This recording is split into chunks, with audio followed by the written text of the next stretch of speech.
Bismillahirrahmanirrahim. Elhamdülillah, salatu vesselam ala Resulillah. Assalamu alaikum. Dünyanın her qaysı joylarida yaşayotgan aziz muhterem qarindoshlar. Bugun ikramimizda Dünya Uyg'ur qurultayiningki muhojirlar ishxonasiga mas'ul mudiri Mehmet To'xta apandim bilan muhim bo'lgan bir suhbat ustida suhbat ilib boramiz, paranglashimiz. Ya'ni bugun hammanglarningki qiziq nuqtasi bo'layotgan bu Kanadaga ko'chman bo'lish masalasida Kanada davlatini tushunish, Kanadaga qaysi shaklda ko'chman bo'lish, buningki bizga bo'lgan avantajlari, bizga foydali va ziyonliq va qaysi taraflardan bo'lsin, buni Mehmet To'xta apandim bilan sizlar bilan birlikda ham suhbatda bo'lamiz. Ikramimizda 0031 68 40 15 206 numurliq bu naq maydon numarimiz bor. Har zaman sizlar bilan birga bu masalani paranglashimiz. Ya'ni Kanadaga qanday ko'chman bo'ladi, Kanada qanday bir davlat degandek masalalarda Mehmet To'xta apandimninki javobini olamiz inshaalloh. Assalomu alaykum, hurmatli Mehmet To'xta apandim, ikramimizga xush keldingiz. Va alaykum assalom, xush bulduk, ko'p rahmat. Bugungi temamiz qarindoshlarning talabiga asosan bir qancha qitim bizga telefon qilindi va yoki xatlar yozilyapti. Kanadaga ko'chman bo'lish masalasi nurg'un qarindoshlarimizning diqqatini qo'zg'ayapti. Bunga qiziqayotgan nurg'un qarindoshlar va bir qancha ming hatto. Yani bular ciddi bir şekilde cevapta ihtiyaclık. Elbette bunun cevabını yolda ketayotgan veya ki başka bir sahadaki veya ki ziyalıyla veya ki ulamalardan soğulanmaydı elbette. Muhacirlığı mesul kişiden soruldu. Muhacirlik hizmeti, muhacir buluş, bulup mu meyli qaysi devlet olsun ve bugünkü kızık nokta bo'lgan Kanadaga muhacir buluş meselesinde sizden cevap alımız. Qarindoshlarla o'rtaq shaklda suhbat elib boramiz. Qarindoshlar har zaman Kanadaga ko'chman bo'lish masalasida va Kanadani tushunish masalasida va boshqa Yevropa, Amerika qatorliq davlatlarga yetkilish, muhojir bo'lish masalasida naq maydonga telefon qilib o'zlaridan savol so'rasa bo'ladi. Savolni yetkazamiz va sizdan javobini olamiz. Eng boshda yaqinda hammalarning xabari bor, Dünya Uyg'ur qurultayining sohibxonligida Myunxen shahrida Şarkı Türkistan Milli Kengeshi yig'ini içildi. Bu yig'inda ko'chmanlar masalasida Qiyum apandim bunga bir nima bergan bo'ldi. Buningga to'liqlab qo'yish bilan suhbatimizni boshlasak deyman. Yana Sharq Turkiston Milliy Kengeshida ko'chmanlar masalasida to'xtalindimi, buning bir qaror ilindimi va yoki buningga qanchalik ko'ngil bo'lindi? Mishadin kirib boqaylik masalaga. Bo'ladi, rahmat. Belki qarindoshlarimiz yaqindan izledi deb ishonaman. Bu ko'chmanlar masalasi degandan daha texmi ziyoda, texmi yaxshiroq muhojirlar masalasi deb og'zimiz texmi tuzuk. Hozir bizning nuqtaliq oldi markazlashayotganimiz muhojirlar masalasi. Xo'sh.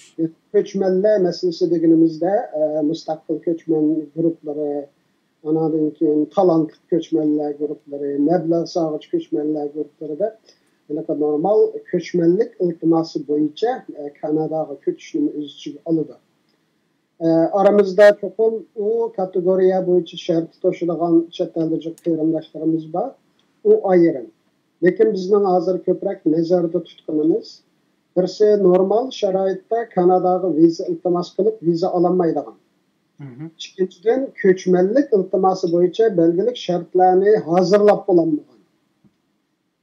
Lekin insonparvarlik nuqtasidan va siyosiy nuqtadan hem insonparvarlik nuqtasidan qiyin sharoitda hem siyosiy nuqtadan Xitoyning tahdidi besimi bilan o'z yurtiga qaytolmayotgan, bo'libmi o'zdirayotgan davlatlarda shu turishliq davlatning qonuniy qo'g'dilishiga erişemeyotgan, özünün mesela Xitoydan yoki o'zdirayotgan davlatlar besim paydo bo'lib, endi Xitoy qaytsa desa, o'zlarining qonuniy yo'llardan huquqini mudofaa qilib, shu Xitoyga qaytuv mas'uliyat nuqtasida o'zining haqqini himoya qilolmaydigan shunday nihoyatda ojiz.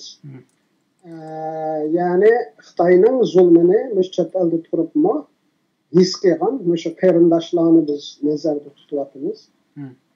Buning ichida nihoyatda cho'ng hajmlik qarindoshlarimiz bu kategoriyani ichiga kiradi.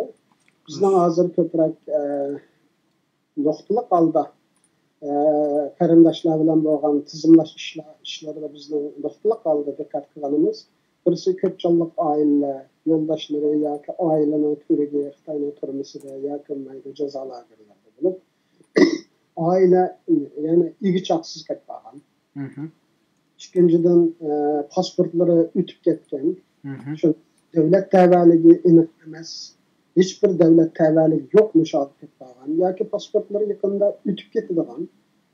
Eng muhimi chet elda tug'ilgan yoki shu chet elda tug'ilgani uchun shu tug'ilgan davlatning vatandoshlik huquqini qo'lga keltirolmaydigan ya shu davlat vatandoshlik bermagan avval ostida Xitoymi bularga kimlik bermagani uchun ham Xitoy tarafidan ham o'zi turayotgan davlat tarafidan vatandosh deb qaralmagan.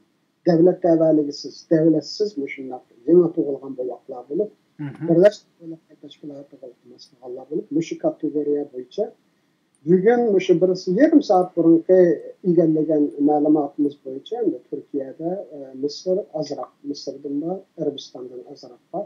Bo'lib hozir 4000 dan oshdi tizimlangan qarindoshlar. Bu masala shunday ig'ir bo'lgani uchun men bir qancha qatim dunyo Yevropa kun tartibiga o'tirib qo'ygan. Chunki bu chet ellarda agar o'zimizni chet ellarda qarindoshlarimizni qo'g'damasak bir qancha yillar burun aytib fojialik voqealar bo'lib o'tdi. Kambodjadan yuzlagan qarindoshlarimizni Xitoy qaytarib oldi. Ularning nerligini bilmaymiz. Misrdan o'quvchilardan yuzlagan qarindoshlarimizni Misrning sotqinligi va Xitoyning bismi bilan qaytarib oldi. Bu qarindoshlarimizni nerligini bilmaymiz. Birlashgan Davlatlar Tashkiloti iltimos qilgan va iltimos qabul qilingan qo'shni davlatlardan Pokiston, Qozog'iston, Qirg'iziston, Nepal, qatorli davlatlarning hatto yangi qo'shilgan hozir Birlashgan Arab Xalifaligi Muşuladım mı? Nurgul qarindoshlarimizni Xitoy qaytarib oldi. Bularning nerligini bilmaymiz. Mushundaq avval ichinishlik bo'lgani uchun unisiga chet eldik hozir beshida o'sha Xitoyning zulmini his qilayotgan. Har nafsi his qilayotgan qarindoshlarning soni favqulodda cho'ng bo'lgani uchun shu muhojiratdagi qarindoshlarga ega chiqish, bularni xotirjam qilish uchun dunyo ko'rgazmasi bilan bir qancha qatim maslahat qilib, milliy kengashdan bu masala ayrim muzokara qilindi va bu qarindoshlarni qutqizishda dunyoda hamda bu qarindoshlarni o'rinlashtirishda biroz qo'yni illiqroq ko'chmanlar va muhojirlar masalasiga insoniy qaraydigan davlatlarning soni ko'p emas. Biz Kanada ham o'zim Kanada tug'ilganim uchun Kanadaning sistemasini bilganim uchun uning ustiga bu masalani Kanada hukumat organlariga bir yildan beri deb kelganim uchun shu masalalarda qarindoshlarga biz yordamimiz bo'lib qolsa ajab emas. Hech bo'lmasa shunday bir yo'lni ochaylik degan maqsadda maxsus ishga qarindoshimizni yo'lladik. Bu qarindoshlarimizni aytib fidokorlik bilan ishlayotdi. Shu bir hafta ichida mana 4000 dan ortiq qarindoshlarimiz tizimli bo'ldi. Bu sizningki u masalaga men birozdan keyin yana kirma. Sizningki bu Kanada hukumatiga deb kelayotgandim degan bu so'zlar haqiqatan diqqatimizni chekadi. Tortadi. Ya'ni bu qandoq deb kelyapti? Ya'ni qog'oz ustidami yoki taklif ya'ni ularga bir murojaat sunibmi? Qaysi shaklda deylar buni hukumatga? Kanada Tashqi ishlar ministrligi munosabatli kishilar va yuqori darajali amaldorga eng oz bo'lmasa 7-8 qatim o'tirib qo'yildi. Kanadaning burungi ko'chmanlar ministri hozir Bejing turishlik bosh elchisi Jon McCallumda bu tizimlik sunildi. Birlashgan Davlatlar Tashkilotiga iltimos qilganlarning tizimligi. Yaqinda qarindoshlarimiz balki matbuot xabarlarni ko'rganlar biroz ma'lumotlar qaraymiz. Biz ko'rashgan Jon McCallum degan bosh elchimiz Bejingda turishdi, Kanadaning bosh elchisi 15 davlatning Bejing turishlik elchilarini tashkillab Xitoyga xat yozgan kishi dal shu. Kishining bu masaladan xabari bor. Ham bu kishining bu kishilar ilib qolgan so'z biroz ullugrek gapib bersalar yaxshi bo'lardi. Bu kishi bilan 3 qatimliq ko'rishishimiz bo'lgan. Ko'rishda birinchi qatimlik ko'rishishimiz bilan bu tizimliklarni bergan, ikkinchi qatim ko'rishishimizda dal bu masalalarni surishtirishni qilgan. Yana undan boshqa yaqinda 10 oy ichida Kanada parlamentida 5 qatimliq Uyg'urlar haqida guvohlik berish yig'ini o'tkazildi.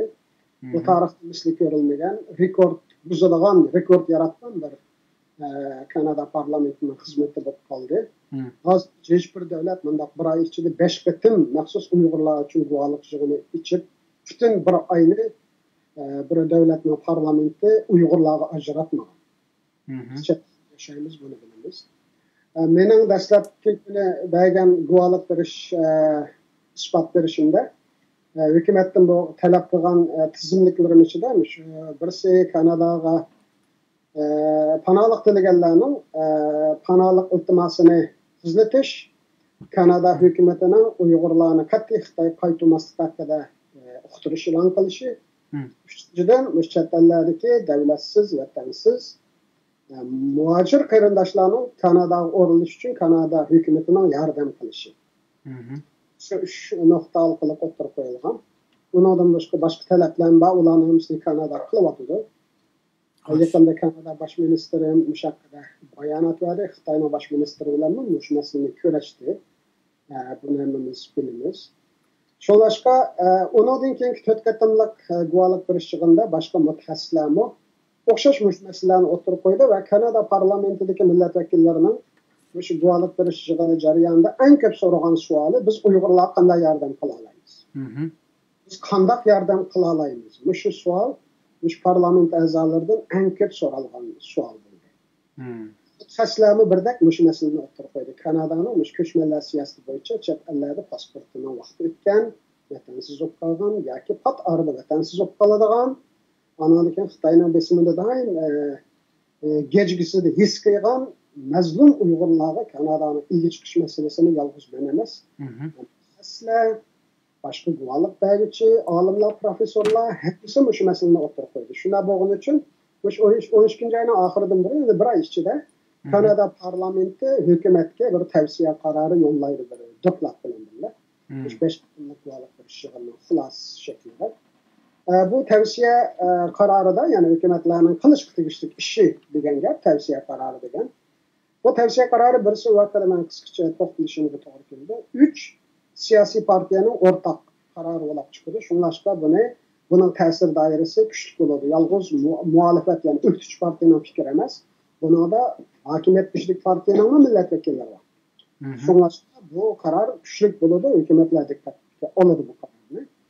Anadan keyin bu tavsiya qaroridami o'sha chet ellardagi ilgichaqsiz qolgan, vatansiz qolgan, davlat tavalligi bo'lmagan shu Uyg'urlarni Kanada yetkazish haqida bu tavsiya qarorining moddalari ichida bu bo'ladi. Shunlashqa bu qandaqdir Mehmet To'xtaning yoki palonchi professorning, ustanchi mutaxassisning fikri emas. Kanada parlamentining, Kanada hukumatidan kelgan talablari olib o'tirg'i chiqadi bu bir oy ichida. Shunlashqa bu bizdan yoki boshqalardan halqib ketgan, tashkilotlardan halqib ketgan bir masala.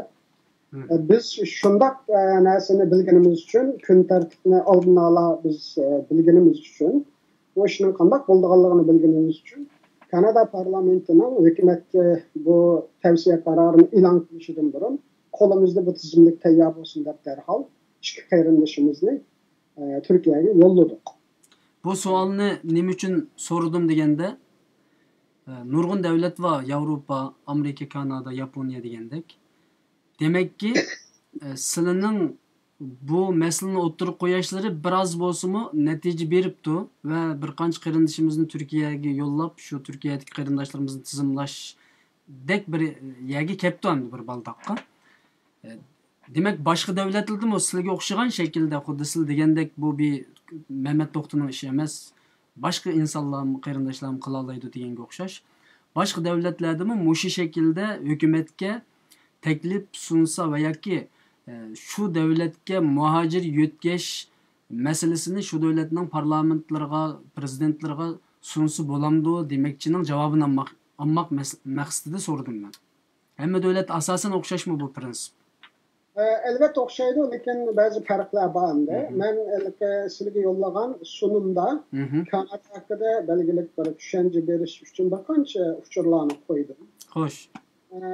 Masalan, Yevropadagi Amerika, Avstraliya qatorliq davlatlar o'zlarini Yahudi xristianlik asosidagi Anglo-Sakson, ya'ni ingliz millatlari deb qaraydi. yoki shu yıldızdan kelgan millatlar deb qaraydi va diniy e'tiqod jihatdan o'zlarining ko'plarining asos qonunidami Yahudi ya'ni Judeo-Christianity mush asosdagi davlatlar deb. Men buni sizlar aytgan nimani men ikkirangi zoti cho'ng qilib chiqadim o'ttirimizda bor. Men ko'ryapman hamda agar sizlar o'zlariningkini asli bo'ldi kompyuterda. O'zlariningkini ichib nim qilsa men bu yerdan chiqarib bersam shuning asosan ma ekranni kichiklatsam ta'siri bo'ladimi bo'lmaydi bizning Skype'ni taqib etmasam bo'ladi. Taqib etmay mashg'ulot qilib baqsak endi sinab baqaylik. Agar o'chib ketsa menda. Shundan bu qarindoshlarimizga hamda shuni biroz tushuntirish. Chunki bu davlatning nimasi bilan yaqinda munosabatlik bu.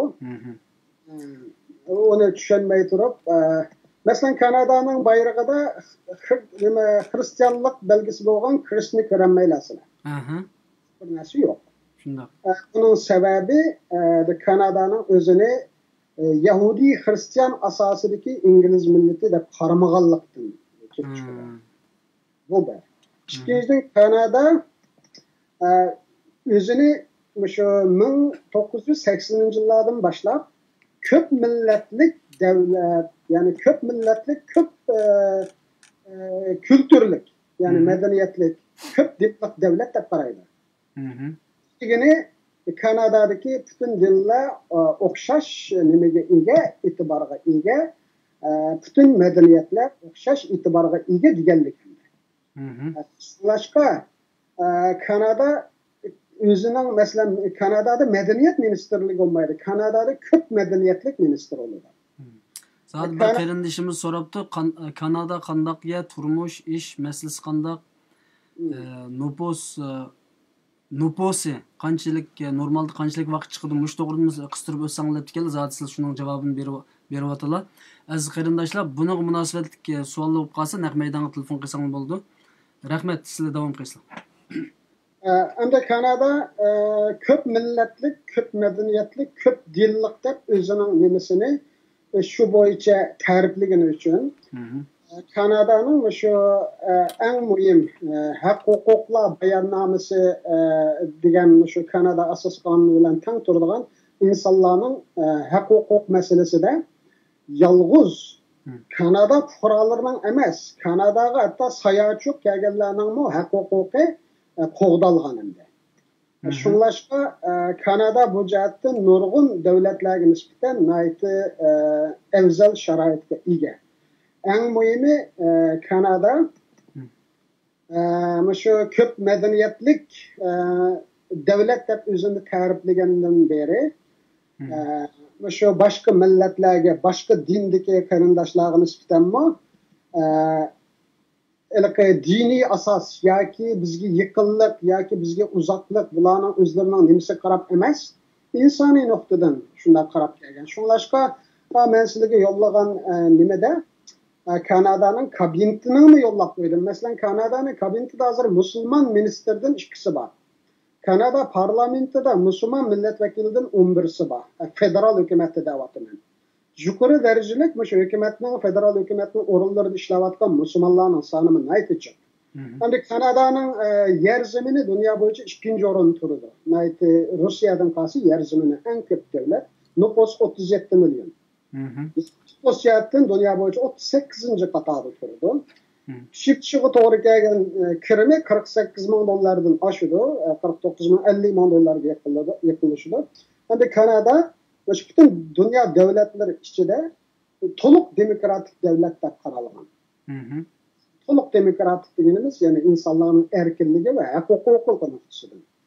Kanada o'zini nurg'un g'arb davlatlar o'zini bayotim men degandek Yahudi va Hristiyan dini asosidagi Anglo-Sakson nimasi deb qaraydi. O'sha davlat deb qaraydi. Lekin Kanada o'zini qonun bo'yicha qanday ta'riflaydi deganda birisi federalizm, birisi demokratiya, birisi ko'p madaniyat. Kanada deganning ma'nosi shu 3 xil ma'no keldi. Birisi federal sistem bilan davlat boshqariladi. Davlat boshqarilishi to'liq demokratik bo'ladi. Demokratik huquqni ishlatadigan millatlar ya Kanadadagi fuqarolar ko'p madaniyatli bo'ladi. Bu jumla Kanadani ta'riflaydi. Endi Kanada dunyo bo'yicha nüfus beşiği en köp refüji kabul kılan bir devlet. Yani dünyadaki umumi panalanğıçılarının 10%'ni Kanada qildi. Dünyada mesela 6 milyon refuji bo'lgan bo'lsa, shuning 10%ni Kanada qabul qildi deganga. O'sha hukumatning o'zining statistikasidan beryapman men buni. Anadan keyin Kanadaning o'rtacha yosh 81 yosh atrofida umr ko'rdi. Dunyo bo'yicha hali yuqori yashaydigan, ya'ni yashash sapasi yuqori davlatlarning birisi. Anadan keyin Kanada dunyo bo'yicha muarifga sog'an mablag' jihatda eng yuqori o'rinni ko'rdi. Yani nurgun devletler askerlik yuqori mablag' soladi, muarifga azroq soladi, lekin Kanadaning umumiy muarifga solgan mablag'i butun o'zining ishlab chiqarish g'ayri milliy mahsulotining 5-6%ni mush muarifga soldi. Endi Kanadaning ko'chmanlarining yoki Kanadadagi fuqarolarning va ya muhojirlarning ichiga olganda salomatligini davlat ko'taradi. Kanadadagi fuqarolar ko'p madaniyatga, ko'p dillik asosida Anadan Kanada özünün köçmenlerini hem köçmen, o köçmen degenimiz hem de muhacirlarının üstü kalıdı. Köçmenlerden ve köçmenlerini Kanada'ya maslaştırıştın. Bunu integration dep ataydı. Anadan bununla kalmaydı Kanada. Üçüncü bir maddını koşkan devlet asas kanununda mühim bir program üstüde. Bu bozumu Kanada'daki ahtellik milletçilerini besiş. Onu çetkikmiş. Yani Amerika'da ahtellik, white supremacist deydi o. Avrupa'da ahtellik veya Avrupalıklarının medeniyetini ırkı cihetten üstün karaydıgan partiler hazır parlamentlarda jürüydü. Amerika'da şundak degen kişi hazır Amerika'nın prezidenti top jürüydü. Lekin Kanada köçmen kabul kılganda köp milletlik degen nesini prensiplik aldı oturup koyduğun için ahtellikler yani bunu ultra Unçular dep mi qaraydı, hem de far right politics deydi. Öyle ahtelliklerini irqi jihatdan üstün qaraydigan, Kanada burun kelganlarni Kanadani igisi dep qaraydigan mushu ko'z qarashdiki siyosiy iqlimni Kanada cheklagan. Shunlashki Kanadada undaq millatchilik, irqchilik degandek narsalar siyosiy iqlimlar Kanadada mavjud bo'lmaydi. Mushu turlik alayidliklar tufaylidan hamda Kanada butun dunyo bo'yicha ko'chmanlar eng ko'z tikkan köçmenler özüne en rahat his qilgan, ko'chalarda mansumlu xuddi o'zlarining bir davlatining bir yerida mangandek his qiladigan bütün millatlar Kanadaning qurilmasini shakllantirgan. Yalnız Kanada ko'chmanlarni qabul qilmasdan, qabul qilgan ko'chmanlarni shu davlatning yuqori darajalik organlarigacha minister darajalik, mesela hozirgi ko'chmanlar ministerimiz Ahmed Husayn Somalilik panolanuvchi. O'sgan hozir ko'chmanlar ministri. Shuningga o'xshash Maryam Monsaf degan yana bir ayol va Afg'onistonlik. U 12 kishilik kelgan muhojir, ko'ch yana panolanuvchi. Demak, Kanada yolg'iz bularni qabul qilmasdan, bularni o'xshash vatandosh. Ya'ni ham qonuniy majburiyat jihatdan o'xshash vatandosh emas, fursat jihatdan o'xshash vatandosh. Ahtalliklar qanday fursatlarga ega bo'lgan bo'lsa, o'sha ko'chmanlarni Kanadada shundaq nimaga ega bo'lib kelgan. Shunlashqa ko'chmanlarning Kanadadan insonlarimiz qiziqsinda Kanadaning ministerlari qarab baqsin. Kabinetlarga. Shuning qarasa, demakki har xil ko'chman, har xil tan rangidagi insonlarning Kanadaning federal kabinetda vazifa olganligini ko'ra olamiz. Shu jihatdan hamda Kanada ko'chmanlar masalasiga Yevropadagi, Amerikadagi, hatto Avstraliyadagi davlatlarga qaraganda tutgan siyosatning biroz kengchiligi, keng qo'saqligi va Kanada xalqining mardligi sababidan Kanada ko'chmanlarga nisbatan nayt yaxshi. Eng muhimi bir narsani qisqartirib o'tishim kerak. Yaqinda e'lon qilingan o'sha Kanadadagi raysinash harakatlari bor. O raysinash hareketlerinde sorulgan sual, şu yerlik milletlerden sizlerning o'ylashinglarda Kanada o'sha ko'chman va refujilarni jib qabul qilib ketdimi degan savol so'ralganda, ularning 70% yo'q, bularning Kanadada biz qanday huquqimiz bo'lsa, sirtdan kelgan ko'chmanlarning bularni ojiz, shuna qiynalgan, zulm uchragan millatlarning Kanadaga kelib o'rilish haqqi bor deganlarning nisbati 70%. Yani bundak bir nisbat dünyanın cık yerlerinde tepilmeydi. Kanada yalnız hükümet tarafından emas, halk ammısıdır mı? o'sha refujiyalarga, panolanuvchilarga yordam qilish, bularni Kanadaga ekilish, bularni Kanadaning qo'yniga ilib, bularga bir insoncha yashash sharoiti hozirlab berish, ta'minlab berish nuqtasida hem hukumat bilan hem fuqarolar o'rtasida bir moslashish bor. Ya'ni ba'zi davlatlarda davlat qilay desimi fuqarolar uni ko'nmaydi. Lekin Kanadada unday ish yo'q. Shu jihatdan ham Kanadaga bu işte biraz jiqroq yo'l minishimizning sababi Kanada bu Uyg'urlarni o'rinlashtirishda ideal, ya'ni bir g'oyaviy bir davlatning birisida bu haqida kutishimizning sababi Kanada qilgan siyosiy, ijtimoiy, madaniy qurilmalari ve bu qurilmalarning ko'chmanlarga bo'lgan yistashligi va hurmati. Qabul qilishdagi ularning mardligi. Shu umuman chiqish qilib turib biz bu qadamni menlayapmiz. Xo'sh, qarindoshlarimiz savol so'rashga boshladi. Inshaalloh savollarning hammani yozsanglar va yoki telefon qilsanglar davomli javob berib ma'lum Mehmet To'xta efendim. Bu yerda bu official immigration policy degan nimani ochdim men. Balkim sizning chiqmiki. Buni biraz anlataylik ki bu mülteci meselesini Kanada'daki avantaj, yani u yerdeki icabi, pozitif bizga beradigan faydalarını biraz anlatıp bakalım qarindoshlar. Bu Kanada'nın yani official dediğimiz resmi devlet siyaseti degan gap. Yani ko'chmanlarga bo'lgan rasmiy siyosati. Yani Kanada'nın statistikasi bo'yicha, yani Kanada statistika idorasining bergan ma'lumotida 2036 yilga kelgan, yani 18 yildan keyin Kanada'nın umumiy nüfus ichida ko'chmanlarning nufusi 30% yetadi. Yani bu deganlik her 3 odamdan birisi ko'chman degan gap. 2011'den 2016 yılgacha 1,5 milyonga yaqin inson Kanada ko'chib kelib qoldi. Ko'chmanlar ministri Ahmed Husanning bir 3-4 oy bo'ldi deymi e'lon qilgan o'sha ko'chmanlik haqidagi Kanadaning qabul qilgan ko'chmanlarning soni haqidagi bir ministerlik bayonnomasi va plani. Buni 2021 yilgacha qabul qilgan ko'chmanlar 1 million. 2020 yilgacha 1 million ko'chman qabul qilindi. Her yılı Kanada 300 mingdak ko'chman unudan ish qabul qildi. Yani bu 2018 yılı 310 ming ve 19-20 yıldaki qabul qilgan sonni bular oshuvdi.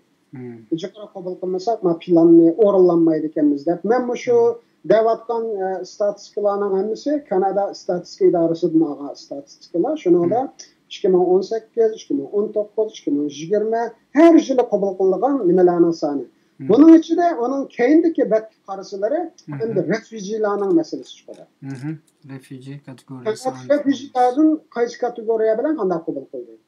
Masalan, bu yerda qo'g'dalgan kishilar degan kategoriya bo'yicha 12116 ni qabul qilgan. Hükümet yardım PKK refujiyalar, yani panolanuvchilardan 25.520 ni qabul qilgan. Yani bu şu refuji deb, chet elda o'zini men refuji deb, yani panolanuvchi deb shu viza beradigan ofitserlarni qoyil qilgani uchun bular shu mayada aralash viza bilan kelganlar deb bundaqlar qaralibdi. 4435 kishiga Kanada hukumati sen refujilikni Kanadaga berib qilgin, sening Kanadaga kiradigan shartni to'shmasini sen o'zingni mening shu ojiz ahvolda qoldim deganing uchun bu vizani beray, o'zingni panolanish nimani Kanadada o'zing hal qilib olgin deb men viza berganlar ma'lum. Anandan shaxslar kepillik qilib kelganlar 18 mingdan oshadi. Anandagi insoniy yordam orqali kelganlar, masalan, salomatligi yor vermay, ig'ir kasal ahvolda davolanishi yoki bo'lmaydi, har xil hayotning qiyin sinoqlarga duch keldi inson. Mo'shin insonlarga Kanadaning ko'ngil bilib kelgan son 4 ming atrofida. Ya'ni jami shu qo'g'dalgan insonlar, ojiz insonlar ve panolanuvchilardan 2016 yılı Kanada 62 mingni qabul qildi, 62 mingdan qarab. Endi 2017 yılı bu son 100 mingdan ishib ketdi, chunki Amerikadan kelganlar ham 60 mingdan ishib ketdi. Şunlaşpa bu Kanadaning 62 ming shu panolanuvchilarni har yili qabul qilayotgan bir davlat, mush 62 mingdan 2017'deki son mesela 100 mingdan ishib ketdi deyishning sababi Amerika prezidenti Donald Trump Haiti'den ve El Salvador'dan Amerika'da ishlash kelganlarni hammani qo'g'layman, Amerika'daki ikametini beka kılıman deganken bu insanların köpü Kanada geldi. Bu son bilen bu Kanada'nın şu panalanğıçlarını kabul kılgan kılıç sani 100 mingdan 200 mingga yetdi. Şoňlaşyk meýle 60 ming bolsun, meýle 100 ming bolsun. Bunun içinde 3-4 ming Uygur meselesi Kanada üçün onçolar başka türküzdiğen mesele emas. Yeter ki biz bu meseleni Kanadaga çıraylık düşendireyli. Bu karar berdiganlarga äwalyny toluq ma'lum kılaylı. Bu qarindaşlarymyzyň kançylyk kyn äwalda ekenligini Kanada yardam kılmasa kandak yaman akıbat kıldıganlygyny biz düşendirsek bu Kanada üçün yani her yıl 60 ming 100 ming panalanğıç kabul kılayotgan bir devlet üçün hazır Uygurlarning onun üstüge meselesi halkara matbuatda Kanada baş ministeri gep kıwatydy, taşqy işler ministeri gep kıwatydy. Parlament AKK'nın go'luk bir şygyny ötküzüwatydy. Muşundaq bir ýakşy muhitda hem de qarindaşlarga da Uygurçada gep bar, tömürniň kızıgyny sokda. Kanada ýakşy şu muhit peýda bolgandan keyin muşuny hökümetler arkaly ýol maňaýly dep biz fakat onunğa bir vasitçi veya sebepçisi bolalatymyz. Kararny Kanada hökümeti berdi, riskni Allah berdi. Elbette. Bir ýerde siz bilen biz kelişip olayla ma qarindaşlaryň sualy yamanjyk düşüwatydy işgiranga. Birinci sualyny asasen ýaxşy düşendirip berdim Kanada döwletiniň meselesini. İkincisi meselen hazırkı gep düşüdü. İkinci sual. Muşta sualga jogap beriş şekilde mansak bolamdy ýa-ki siz düşendirip? İkincisi bir qarindaşymyz depdi, muşu meseleni täkitlengen bolsa, yani başka devletlerdeki qarindaşlarga depdi. Mesela hazır imza kampaniyasy, bu wakaza namaýyşly boladydy. Sizge okşagan aktif bu siyasi dava kılıvatkan şahslarga bu meselede şu devletlerge nispeten nemiş kılış gerek bunu bir cümle sözge veya ki bir noktada septirip bir cevap verip bakalım. Nemiş kısı oldu yani köçmen yötkeş meselesi. Mesela Gollandiyaga qanday qılmız? Bu emde bir kança kırılık mesele. Bir cümle bilen bunun cevabı yok. Bir cümle bilen cevabı yok deyişimizde her bir devletinin parlamentlarını oynaydığı rolu var. Çünkü onlar kanun çıkardı, hükümetlerini çıkardığı parlamentler. Parlamentler demokratik devletlerde. Avrupa'daki devletler şu. İkinciden kararını verip icra kıldığın hükümetine oynaydığı rolu var. Hem de parlament ve hükümetine şu kararını veriş kıstaydığı cemaat var. Yani halk, fukara var. O fuqaralardan başka şu devletler güçlük, mesela ammavi teşkilatlar var. Refujiler yani panalanğıçlarning hak-hukukyny qoğdaydigan nimeler var, teşkilatlar var. Şoňlaşyk bu köp kırılık mesele. Bu birle toçkaga üstüş bilen bolmaýdy. Bizden Kanada kılavatlarymyz del şu. 9-10 aýdan buyan muşu meseleleri ortalyğa 10 çykytym bardy. Okşaman hökümetiň tarmaklary bilen, millet vekilleri bilen, matbuatlar bilen, muşu işe köňel boldugan insanlar bilen görüşüp jürüp anladıkken muşu basıp geldi. Aldı bile avani bir istiş lazım, yumuştuş lazım. Cemaat fikri, anladıkken siyasi karar belgüçülerinin dikkatli bu meseleni ekip durup, bu meselenin insani noktadan kandak bir mühim işkenligini. Bu refüji yani panalanğıçılar meselesi jigip etkanda insani mesele. Bir devletinin iş çağırganda bu insanlarını ekilidi. Kandak bu zulümüge uçuraptı, belki siyasileştirilmesi gerekli. Hele Xitay bilen tıkmıtı keltirip devletlerini minin tarafından tutsa degende siyasi jihatdan bu toğru bolsa lekin devletlerinin mentekisi onda işlemeydi. Ma insanlarımız kıynap aldık hep kaldı. Bu insanlarımız yardım bulmasa arkalı radikal yolu kirkitiş mümkün. Balla okusuz kılıç mümkün. Cemiyet gücük olur da. Halbuki bu insanlar belgilik yaxşı bir şaraitle erişse hatırcan bolsa balları okup cemiyetke turvatdan devletke paydalılık nurgun yaxşılarını kılalaydığı insanlar da işini insani taraftan köprek urgulagan yaxşı netice berdi. Menin şahsi tecrübemde. Bazı insanlarımız bunu onda karamay hem nesini nayte kıynalıvatkan kıyrandaşlarımızdan hayatı üstürünmüş siyasi bir kımar oynaganda hem nesini toğra bu işin teki siyaset. İşin teki Xitayning zulmü. Lekin bu işin sebebi görünüş onda bolgan bile yeni birisi biz bu devletni kabul kılsak bu insanlarni degan devletler var. Bu devletler bunu anlatış meselesi de qaysi yolunu tutsak bu insanlar bu devletga o'rnashalaydi. Şu devletler bu şu insanlarni kabul kılışıda yaxşırak karar beralaydı da bu bir taktik bir tanlash meselesi. Şoňlaşyk siyasileştirme işini insani noktadan elib menish menimcha texmi yaxshi natija beradi deb qarayman. Ya'ni bir qancha o'rinlarga berib, bizning chet elda yashayotgan muhojirlarning dardini anglatib, keladigan xatarning oldini olish uchun ulardan yordam so'rash. Albatta. Xo'sh, undaqda birazdan oldida sizlar Kanadaga keladigan ko'chman, hatto 1 million 2020-yilgacha 1 million ko'chmanni gapini qildilar. Men haqiqatan buningdan hayron qoldim. Ya'ni bugungacha Kanada bizning Sharq Turkistonliklarga nima uchun alohida qaramadi? Buning bir sababi bormi?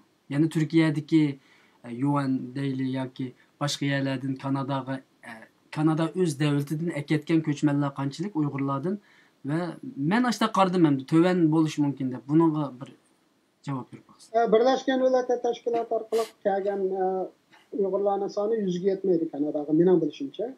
Bundoq bo'lishi Birlashgan Davlatlar Tashkilotiga bizning iltimos qilgan Uyg'urlarning sonini jiq emas. Bunda bo'ladi Turkiyadan iltimos qilganlar, boshqa Afg'oniston va taraflardan iltimos qilgan Uyg'urlar bor. Har xil narsalarni qilish. Ikkinchidan Birlashgan Davlatlar Tashkilotiga iltimos qilishda bizning qarindoshlarimiz biroz chekingan va ya to'xtab turay deb o'zini topgan ishlar bor. Chunki Qozog'iston va Nepalda Birlashgan Davlatlar Tashkilotiga iltimos qilib, hatto Birlashgan Davlatlar Tashkiloti qabul qilgandan keyinmi Xitoy davlat tarafidan yetkazib ketilgan bir muncha Uyg'urlar bor. Shunlashqa bu salbiy ta'sir bilan bizning qarindoshlarimiz o'zlari biroz yaxshiroq Xitoy qaytarilish xavfi unchalar kuchli emas davlatlarda yashaganlarmi Birlashgan Davlatlar Tashkilotini bizga ega chiqmaydi ekan degan bir ko'z qarash bilan bu masalaga biroz sal qaragan taraflarimiz bor. So'nglashqa Birlashgan Davlatlar Tashkilotiga iltimos qilganlarning soni jiq bo'lmagani uchun ularning qabul qilganlarning nimasi oz bo'lishi mumkin. Ikkinchidan ba'zi qarindoshlarimizning Birlashgan Davlatlar Tashkilotining sistemasini to'g'ri tushunmagan taraflarim bor. Biz iltimos qildik, bizni Kanadaga akitdi deb. Bu Birlashgan Davlatlar Tashkilotiga aketganlik Gollandiya va Kanadani bularni qabul qilish deganlik emas. Birlashgan Davlatlar Tashkiloti bularni Birlashgan Davlatlar Tashkiloti tomonidan bekitilgan panolanuvchi degan kenishga beradi agar qabul qilsa. Bu kenishkini bergandan keyin eng az 7-8 yo 9-10 dak davlatga bu qarindoshlarimizni hamda mundaq aytganda zag'irtilib aytsak bozorga sotdi. Bu davlatlar bilan aloqalashib shunday bir odam bor Birlashgan Davlatlar Tashkiloti qabul qildi. Sizlar olib qolamsizlar? Birlashgan Davlatlar Tashkilotiga iltimos qilib shu qabul olgan qarindoshlar bizning tashkilotlar bilan aloqalashmaydi. Nurg'unlar yo'shirdi buni. Albatta tashkilotlar bilan aloqalashsa, tashkilotlar o'z turayotgan davlatlarga bu ahvolni ma'lum qilib, ma insonni Birlashgan Davlatlar Tashkiloti qabul qildi, ma bizning davlatimizga ma'lumni ekab bersanglar deb nima qilsa, uning foydasi tavqiladi chiq bo'ladi. Bizning xabarimiz bo'lmagan ekan, ba'zilar shunday turib qolgan insonlar bor, qabul qilib turib. Lekin Turkiya masalasiga kelsak, Turkiyaning ishi biroz zil.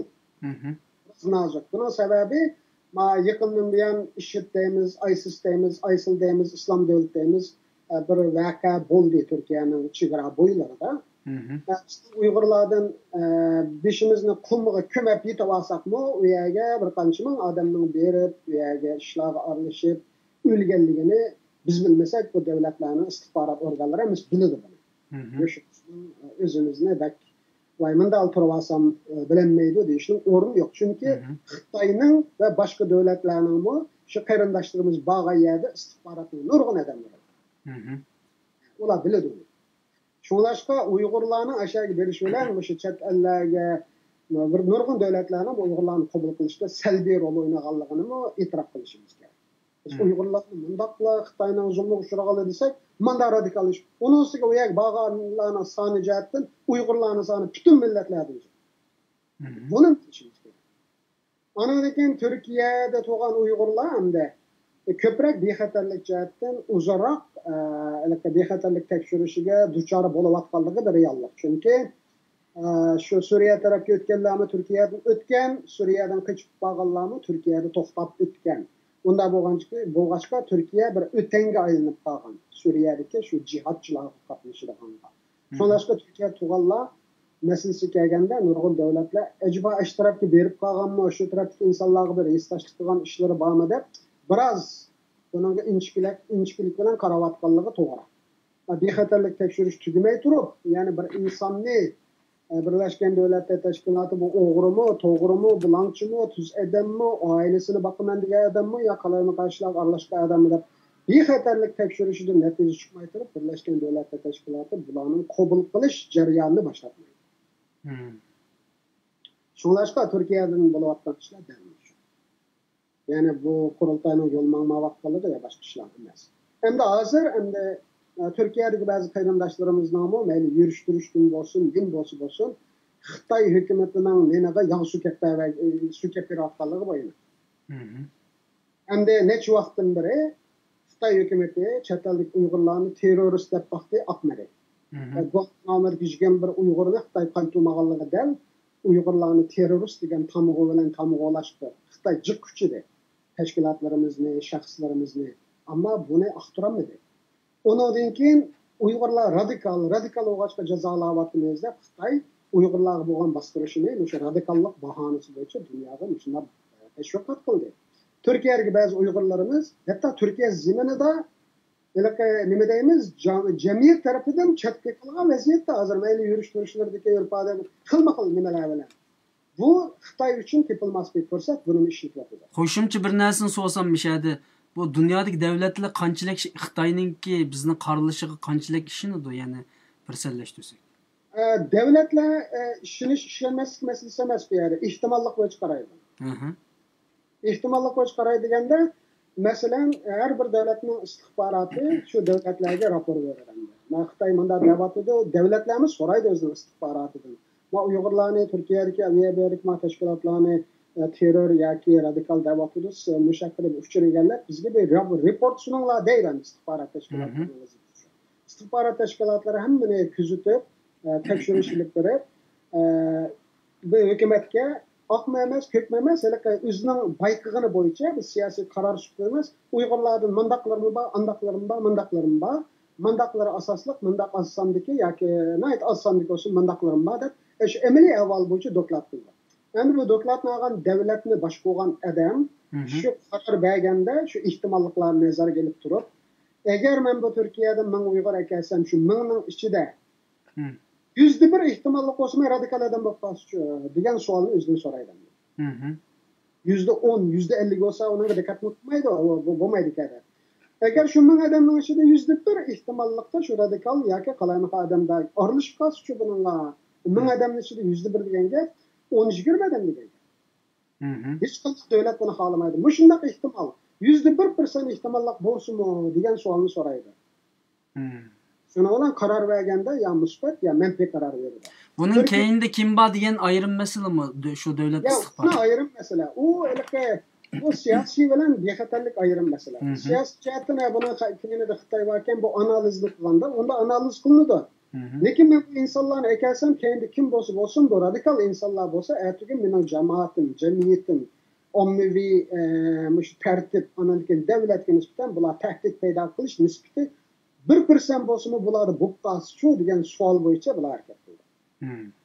Herkes Uyg'urlarning 99%ni to'g'ri ekan, 1% bundaki hech nima bo'lmaydi, 1% demaydi.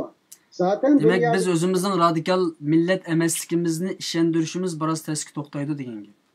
Ya'ni o'shunda tezki to'xtayotgan mezgilda Turkiyaga ba'zi Uyg'urlar shuning uchun deymanki, dal Xitoyning neniga yog'su keltiradi.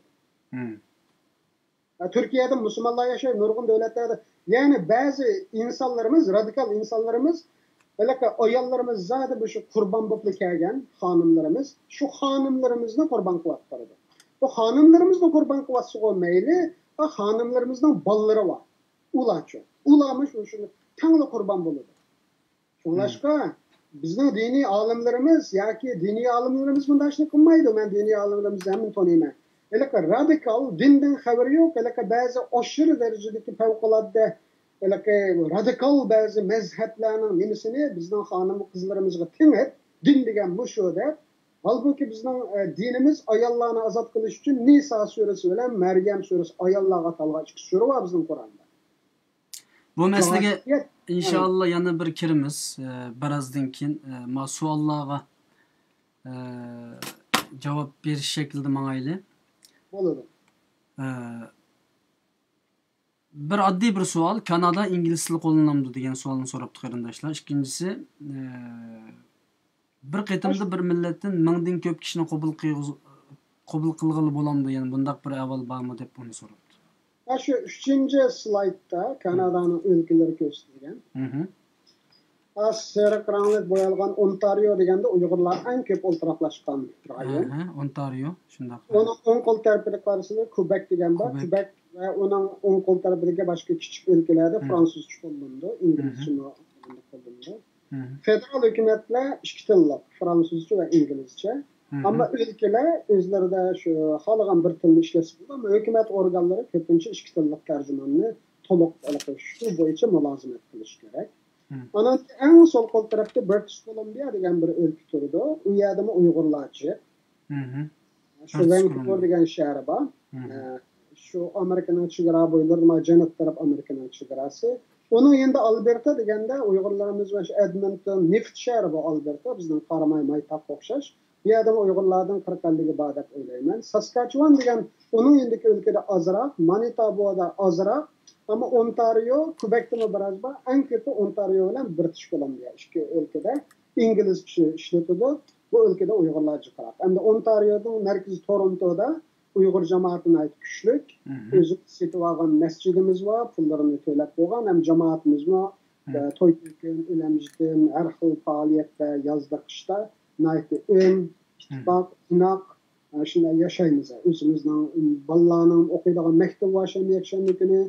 90'dan 100'gacha yosh evlatlarımız bu til ve din kursu olab hatta ahir qatnashadi, ota-onalar bolalarni keladi, chiroyli bir muhitda tarbiyalanadi. Siz bu masalada xeyli boya tadqiq qilib, ya'ni buni ko'rib, nim qiliblar, buningda izlaniblar. Shuning uchun men alohida rahmat aytaman bu masalada. Chunki ba'zan davlat tilida Uyg'urlarimizning niyati qanchalik yashayotgan, qanchalik nopos borligimizni bilmay qolamiz-ku. Xo'sh. Bu yetkash masalasida mingdan ortiq men bir boshdan kelyapman, qarindoshlar haqsizlik bo'lib qolmasin deb savollarni bir boshdan o'qiyapman. Qarindoshlarimiz har zaman telefon qilsa bo'ladi yoki davomli so'zi bo'ladi. Men bir boshdan 4-savol qo'ysam, abay, ammo men yaxshi javob ololmadim. Ya'ni derken boshqa masalaga o'tib ketib qoldik. Ya'ni bizningki bu masalada az bosh urganligimiz, ya'ni shu tizimlatganligimiz uchunmi shunday bo'ldi? Unda bo'lganda bundan keyin ham ko'p qarindoshlar tizimlasi foydasi bormi deydi? Ya'ni yo'qingi. Foydasi bor. Hozir ham men bilishimcha shuni angladim, aniq bekitib jazmlashtirolmadim. Anqaradagi Birlashgan Davlatlar Tashkiloti muhojirlar oliy komissarlari iltimos qabul qilishni to'xtatdi degan gapni anglag'im ishkapti bo'ldi menga. Turkiyada qarindoshlar buni bejazmlashtirib qarsa yaxshi bo'ldi. Ama 23. yıllar bizning Türkiye'ye bağlan evetken kardeşimiz Kıyım Masimov şu aradaki Birleşken Devletler Teşkilatı'nın işhanısındakilerle görüşüdü. Bu görüşümü Kanada'nın şu Ankara'daki baş elçilikle uğurlaştırdı. Yani şu kardeşlerimiz şunu biliş gerek. Bu iki kardeşimizden şeye giderişinin Kanada hükümetinin haberi var. Elçihana adımları önemli köreşti, uçuraştı. Biz Kanada yardım kılalayımız der. Bula şu Birleşken Devletler Teşkilatı'nın uygulağı bilenmi uçuraştırılan işlerini şu hükümet namıdır bizim peygamberlerimiz şunçluk estaydı yardım kuvveti denir. Bunu peygamberlerimiz bazı nesnenin şunu kalsın oldu. Kandakta bu iki peygamberlerimiz beşiğiyle devam ediyor yani. Bir yerde Ottawa'dakilerine haberi var. Parlamentdagilarga shu isbot berishig'imda deganman yaqinda. Ovozlar biroz tövellab ketdi, bugun biroz charchaganda qilasizlar. Men biroz ilgariroq qilayim. Bu Türkiye'ye bağlı iş kardeşimizden Kanada hükümetinden haberi var, Tashqi ishlar ministerligining. Erishdim burun o elchixona xodimlari bilan bo'lgan uchrashishni ular o'rinlashtirdi. Endi bu elchixona xodimlari Anqaradagi hurmatli Kıyım Masimovning shu Birlashgan Davlatlar Tashkilotidagi munosabat xodimlari bilan uchrashishni ular to'g'rilab beryapti. Kanada parlamentidagi isbot berish yig'indimi, men yaqinda Turkiyaga odam borganligini ularga degan, shunlashda bu hükümet organlarının bu işki kardeşimizden uyaga berishidan xabari var. Xabar bo'lishning sababi hem bu işimiz maxfiy emas, hükümet bilgan ish, ikkinchidan ularni bexatarlik nuqtasidanmi shuni kafolat qilish uchun, chunki Turkiyada har xil insonlar bor. Xilma xil ovozlarning chiqayotganligini anglab turyapmiz. Xo'sh. Yaxshi niyatlik, yaxshi niyatlik har xil insonlar bor. Shularning muhtamalan qo'ldan bir ish kelmaydi. Shunday bo'lsa-mu, ishlarni nimaga qoldirib ehtimolga qoldirib qo'ymaslik lozim. Har jihatdan tadbirni olish uchun Kanada hukumatiga buni bildirib qo'ygan. Shunlashqa ish qarindoshimizning u yerda berib qilayotgan ishlarning hammasidan Kanada hukumatining xabari bor. Shunlashqa o qarindoshlarimiz bularning da 500 sutli kap qopdi deb bunda o'ylab qolamiz. Bo'ladi. Qarindoshlarimiz telefon The qilyapti. Bluetooth device is ready to pair. Telefonni ilib, undan keyin yana so'zni sizlarga qaytarib beray. Assalomu alaykum. Va alaykum assalom. Ustoz, salomat turiblar? Yaxshi, alhamdulillah. Naq maydonga telefon qilyapsiz herhalde. Shunda. Bo'ladi, so'zlasangiz bo'ladi. Alhamdulillah. Bir silpal bir ijozat olgan bo'lsa, umumning shu vaqtga bir savol so'rab boqay deganda, shu bir savol naq maydonda qo'yib javobini qilayotgan bo'lsalar. Hozir naq maydonda o'linyapti, siz savolingizni so'rasangiz bo'ladi.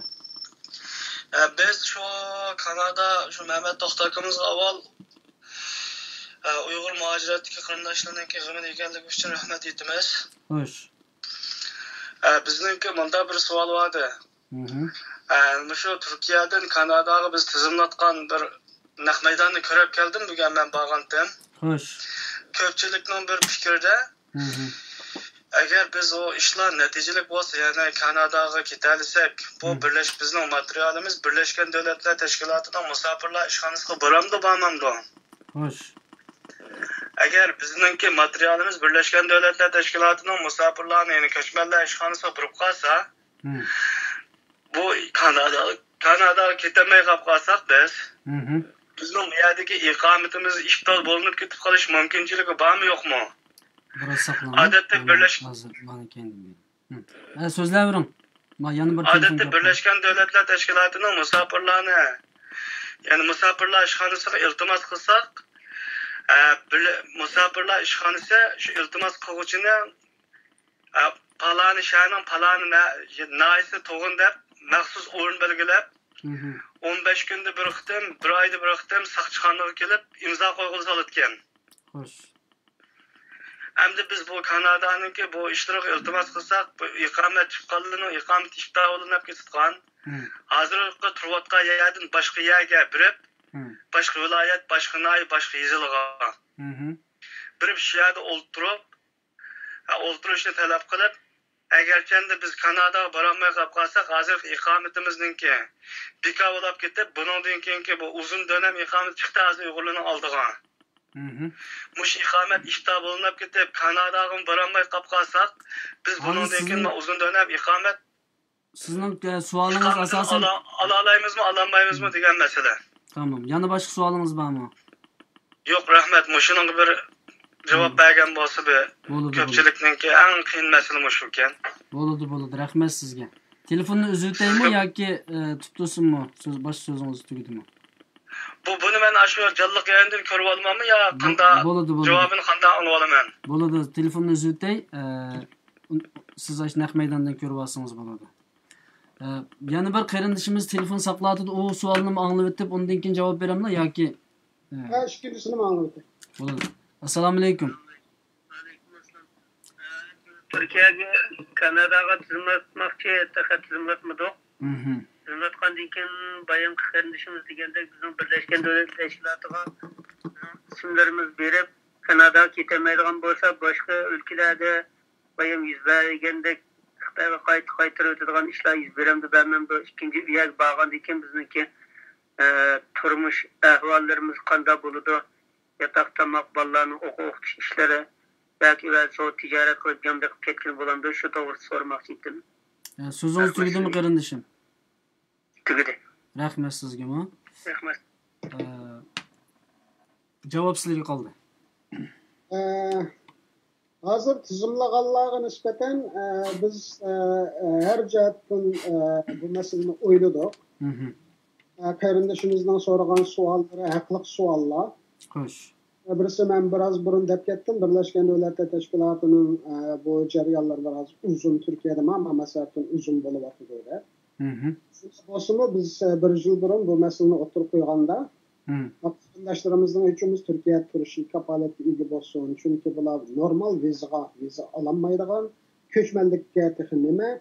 Türkiye ikamet meselesi bazı andan bazı muşunda bolgan ki Birleşken Devletler Teşkilatı iltimas kılıp Türkiye'de turuşu bir kapaletli ilgi olsun dep şu saatin tegan. Onun hiç kandak nimesi yok.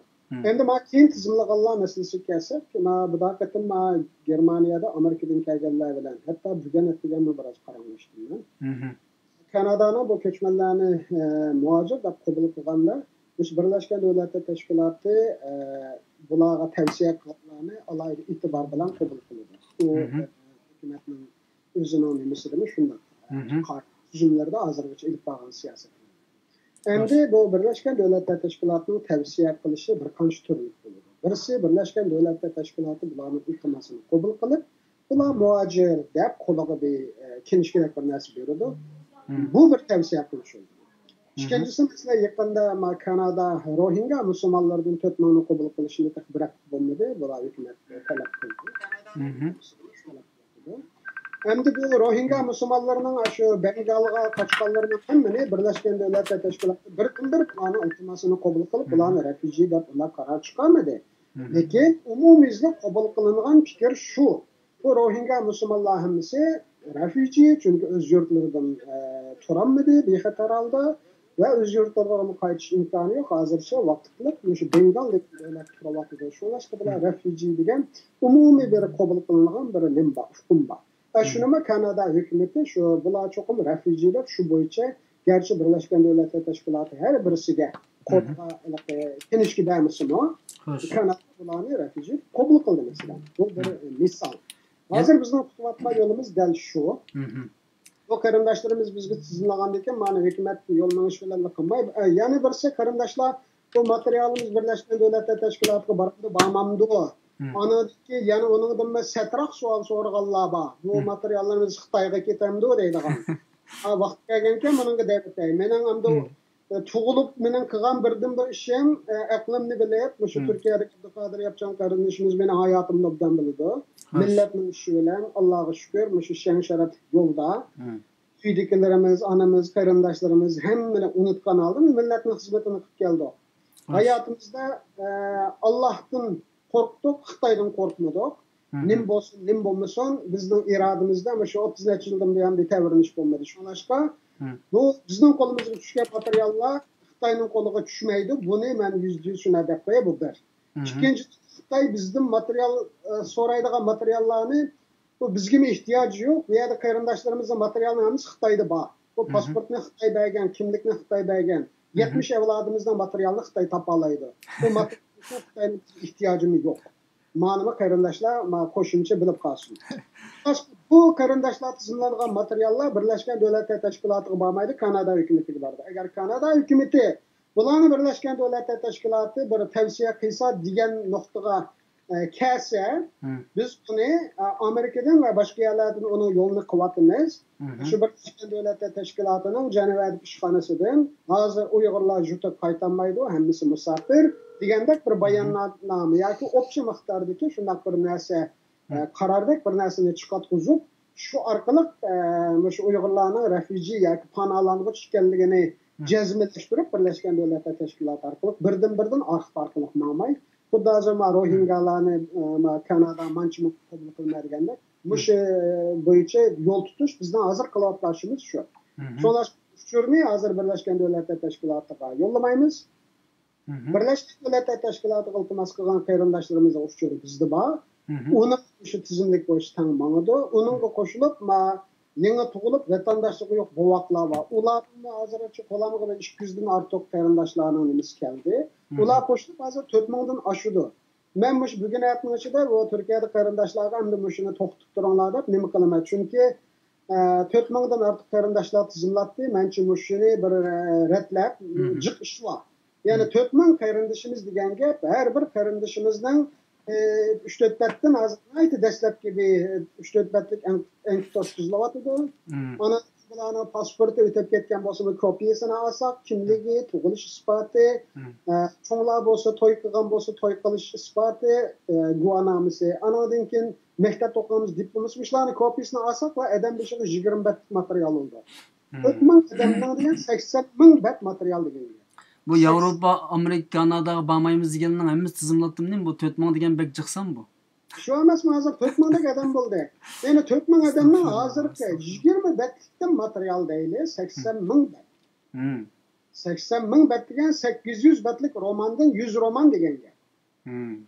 Bu qarindoshlarimiz bu shunda salchoqlavada aşağı Türkiye'deki bağın iş qarindishimiz kech kunduz. Hatta tamoq yeydigan vaqtini qisib, quruqdan g'ajilapmi bo'lsa, birmi bo'z qarindoshimizni tizimlaydi. Buni bilgan bir hafta bo'ldi. Bir haftada 4000 qarindoshni tizimlash yomon tashvish bo'ldi. Mishadi shu qarindishimizdan biriga bir telefon qilib olsam, bu xizmatlar qanday ketyapti bir ikki savol so'rab olay, undan keyin so'zning oyog'ini davom qilaylik. Bu yerda biz Germaniyada yig'inda birga bo'ldik Guli xonim bilan. Qilayotgan xizmatini ayt. Assalomu alaykum. Alaykum assalom, assalomu alaykum. Va alaykum assalom. Sizga men naq maydondan telefon qilyapman. Guli xonim. Yaxshi turdingiz? Yaxshi, rahmat. Sizga ko'p rahmat. Qarindoshlarimiz hozir Mehmet To'xta efendimiz sizlarning qilayotgan xizmatinglarning nihoyatda jafoliq bo'layotganligini deb o'tayotgan to'q naq bir sizdan ham hol so'rash, ham bu xizmatlar qanday ketyapti bu masalada sizning bir qancha so'zingizni olay deb men telefon qilishim. Albatta, men bek xush bo'ldim. O'sha ishni qila olganim uchun Uyg'ur xalqimizning kichikkin ishlardan boshlab bo'lsa-mu bir qila olganimdan o'zim faxrlandim, ham xush bo'ldim. Mushniki natijasini chiqarish uchun materialni yaxshi tayyorlab, rat bilan shu Mehmet To'xta akamiz hammasini tayyorlab olsam, yo'l qolgan yo'llarni Xudoyim qo'manib deb. Alloh razı olsun. Qanday xizmat qanday ketyapti? Yerib charchayapsizlar? Bizniki xizmatimiz atatigan soat 9dan boshlandi. Tushdan keyin soat 4gacha deb e'lon qilgandik, lekin biz u yerga kelgan bir odamni qaytarayotganimiz kelmadi. Toki o'sha ishxonada eng oxirgi bir odam kelib qolgan qadar o'shaning hammasining ishini qilib, andan keyin ishdan tushyapmiz. Bir qarindishimiz so'rabdi, masalan, qachongacha davomlashadi, borsaq bo'lamdi deb bir qancha qarindishimiz so'radi. Qachongacha davomlashadi bu xizmat? Bu xizmat 29-chislagacha davomlashadi. O o'tirda bir 22-chislo va 23-chislo Anqaraga boya bir tilg'ilib o'tgan bir mana maydonni ko'rayotgandim. Hozir o'tirda sizning texnologiya bilan buzilib qoldik. O'tirda men bir o'sha naq maydon tugagandan keyin men bir Facebookga bir o'sha vaqtini tafsili yozib bir narsa chiqarman-ku, qarindoshlar shu yerdan ko'rolsin-chu. Ha, bo'ldi. Hozir Mehmet To'xta efendim taqa buni to'xtatishning planini deyotgandim, men u yodimda yo'q bo'ldi. Yana bir qatim so'rab etdim. Mehmet To'xta efendi bilan yana bir ko'rishib o'tib, Mehmet To'xta akangiz bilan yana chiqarsangiz taxim yaxshi bo'ldi. Ma'qul. Saldirib mushu sizlarni hozir qilayotgan ko'rib uzlaman. Men aslida tayyor qilib qo'ydim. Men aniq shu 5-islamoyada degan narsani saldirib to'g'ri e'lon qilib yo'llab qo'yay. Bo'ladi. Qanday xizmatlar sizni mo topmoq 3-4 kundan beri topmoqdasiz oldi? Qanday ketyapti? Sizniki uchurimizga vaqtida javob qaytaramdan biroz ishlar haqiqatan aldirash. Ham sizga javob qaytarman, el qaytarman deb asat bo'ldi ya, o'shaning o'zida sizdan afv so'rab qo'yay. Meniki o'ylig'im 1 minut vaqtni bo'lsa-mu, mushu tizimlashlarimizni qila olaylik. Bir odamniki materialni bo'lsa-mu ishga olaylik. Deb ashanda bir aldirash ishlab ketdik. Ishlagan vaqtimiz asatigan soat 9dan boshlasak shu men bayda o'tgandek odatda kech soat 7-8larga kelib qoldi. 9ga ishlagan vaqtimiz bo'ldi, kech soat 9gacha. Endi u yerda 60-70 ko'z bir ishxonaning oldida. Yana bir sirtdagi ishxonada yana ishqo qarindoshlarimiz qarab turgandan keyin u yerda birdan damil olaylik, to'xtab turinglar deb ularni to'xtatib qo'yib bo'lmaydigan shu kuchlik damlash vaqtlardan foydalanib, bir ishimizni to'liq vaqtdan to'liq foydalanib tizimlashni qila olaylik. Boshqa ishlash jarayonida birinchi bo'lib o'ylashganimiz ayollar bilan bolalar, ya'ni boya Mehmet To'xta akam elib hayotim ketib faramda bu havosimni yaxshi qilyapti. Ya bek yaxshi so'zlayapsiz, azodi bo'ling. Ayollar bolalarni birinchi o'ringa qo'ydinglar. Ayollar bilan bolalarni birinchi o'ringa tizimlashni olib qo'ydik. Bo'libmi egi çaksız kep kalgan yoldaşı yok. Balısı doğulup ya Xitay pasportu yok, ya Türkiye'ninki'nimiz yok. Şu devlet temelli bombagan balla. Bizimki birinci oylaşkınımız şu. O ilk tizimle gelgen adamlarımız şunda kıyılıp bizimki esil analarımız boğandaki yaş küçüğüyüp kalganları var. Ayallarga balık götürüp kalganlarga iş kılıp pek yaxşı oldu demek. Kayındaşlarımızdan mentayın razı buldum. Bir neçe Ali mektep okuvchiları bizga shu fidoyi bo'lib ishlagan bo'ldik. Ularniki yordamida biz intayin xo'sh. Turkiyaga kelganman yaqin shu ishimizga hamdam bo'lib, ahvodish hamma taraflarni qulaylaştırib bergan barliq qarindoshlarımizga alayda rahmat aytaman. Rahmat. Bunun da Uyg'ur akademiyasining roli mu bek cho'ng bo'ladi tushunammi? Albatta. Shunda yo'lga chiqqan kunimizdan tortib o'sha ishlarimizga mehmon tushgan mehmonxonamizga yegan tomoqlarimizga neri-beri ishxonaga berib kelish jarayonimizda shu tashkillik o'quvchi bola bo'lamdi ishqilib hamma tarafdan bak Uyg'ur xalqimizdan Turkiyadagi shundoq suyumli xalqimizdan bak ta'sirlandim bak hamdamda bo'ldi to'g'ri taqilib yurgan basatlarimi ularga o qishqashlarning sayilishi bizniki yo'limizni to'sib qo'ymaydi deb biz davomli o'z xizmatimizni davomli qilib keldik. Siz mangan kundan tortib boshlangan bu zodi, ammo uningga tiz tukmidinglar yani. Albatta Xitoyninki yetakchiligida bo'ladi hamda sizlarni to'sash uchun undaq fitna fasodlar bo'ldi. Uningga inshaalloh taximi tiz tukmaydiganligingizga ishonaman. Başka yani ketip koyduğun sözleriniz var mı? Qarindoshlar qanday tavsiyalarınız var? Bizniki bu tizimlash jarayonida jami sansiyalarni hozir oshkorlamay tizimlash jarayonida shuncha nurg'un odamning ichidan 4 dona qarindishimiz iltimosini 2-chi, 3-chi kunlariga gap qaytarib oldi. Onun ichidagi birsi Bazen eğer maxfiyetlikka doir narsalar bo'lsa demisingizmi bo'ldi, ha? Yo'q, maxfiyetlikka doir narsalar emas, ish qilib to'rda tarqalib yurgan o'sak so'zlarga ishinib qaytarib olgan nurg'unning ichidan faqat shu odam shu 2 soni 3 soni bo'lganlik ularni to'g'ri tushundik. Meni kitap qo'ydig'imda mashina fitna bosar so'zlarga ishonsa hozirgi bo'layotgan qilayotgan xizmatimiz bu bir davlatninki hukumat organlarininki mu xavri bor bo'lganligi uchun u undaq shu mas'ullardan keyin kirib undaq shu gaplarni taqatmasa biz xizmatimizga davomli moslashish bersa biz o'z millatimizga Uyg'ur xalqimizga bir ishni vujudga chiqarishga eng cho'ng kuchimiz bilan bir tirishib bir natija chiqarishga tirishsak degan umidman. Allah razı olsun. Neç günden beri sırttan küzütüp kılavatımız bek capa çekivatsızlar. Allah razı olsun. Kayyum efendimden Allah razı olsun. Ciddi capa çekivatıdı. Ondan keyin Uyg'ur akademiyasininki ichidan sizlarga yordam chiqib o'tgan qarindoshlarımızga, Dilnur qarindishimizga va boshqalarga Allah razı olsun. Rahmat aytamiz. Sizga ham alohida ko'p rahmat aytamiz. Sizlarga rahmat. Bu xizmatni qilayotganim uchun men o'zimni sharaf his qilman, hamda davomli tirishib bir natija chiqarishga, bir kishilik asamni qo'shishga tirishman. Bo'ladi inshaalloh. Agar boshqa ketib qo'yadigan so'zingiz bo'lmasa, telefonni taqsam bo'ladi. Bo'ldi, rahmat. Rahmat sizga ham. Mehmet To'xta akangizga deydigan gapingiz bormi? Ekranda so'zingizni anglab o'tadi. Mehmet To'xtaga rahmat. Amishlarni yaxshi o'rlashtirib kelyapsiz. Umuşet durup salam yollayın çoğun salonunu biz 2-3 gün oldu biz erken bir phone conference kılıp işlerimiz batı tünegün bir günün yakı şu tizimlaşlarını bekerek aldıraş bulup şunu vakti tıklandık. Bu bunun için her günü yeni fikirlerini oylağalarımızı dokulatıp durumuz. Yeni meseleler boyunca yeni dalmak iş kılınız. Çok yapat attınlar, kötü rahmet. Endi rahmatimiz bilan silat atgan japaga bir melham bo'lmaydi, lekin Janob Alloh qilgan xizmatingiz ajrimiz bo'ladi. Men shuni ishlayman. Ko'p rahmat. Bo'ladi Navoz Guli xonim, inshaalloh Allah razı olsun. Yani boshqa gap so'z bo'lib qolsa ko'rishib turamiz. Ma'qul. Rahmat. Xo'sh, Alloh omonat. Xo'sh. Rahmat. Söz sizga qolsin. Abay so'zning savolining javobini Kardeşimiz bir narsa so'radi. Şonlashqa Turkiyaning uzun muddatli ikomat bu. Onu bilan tizimlashning bevosita munosabati yo'q. Mana aytganda Türkiye'de kanunsuz tug'andan ikomat bilan tug'an tehi yaxshi. Kanunsuz turish bir salbiylikda qaralganda.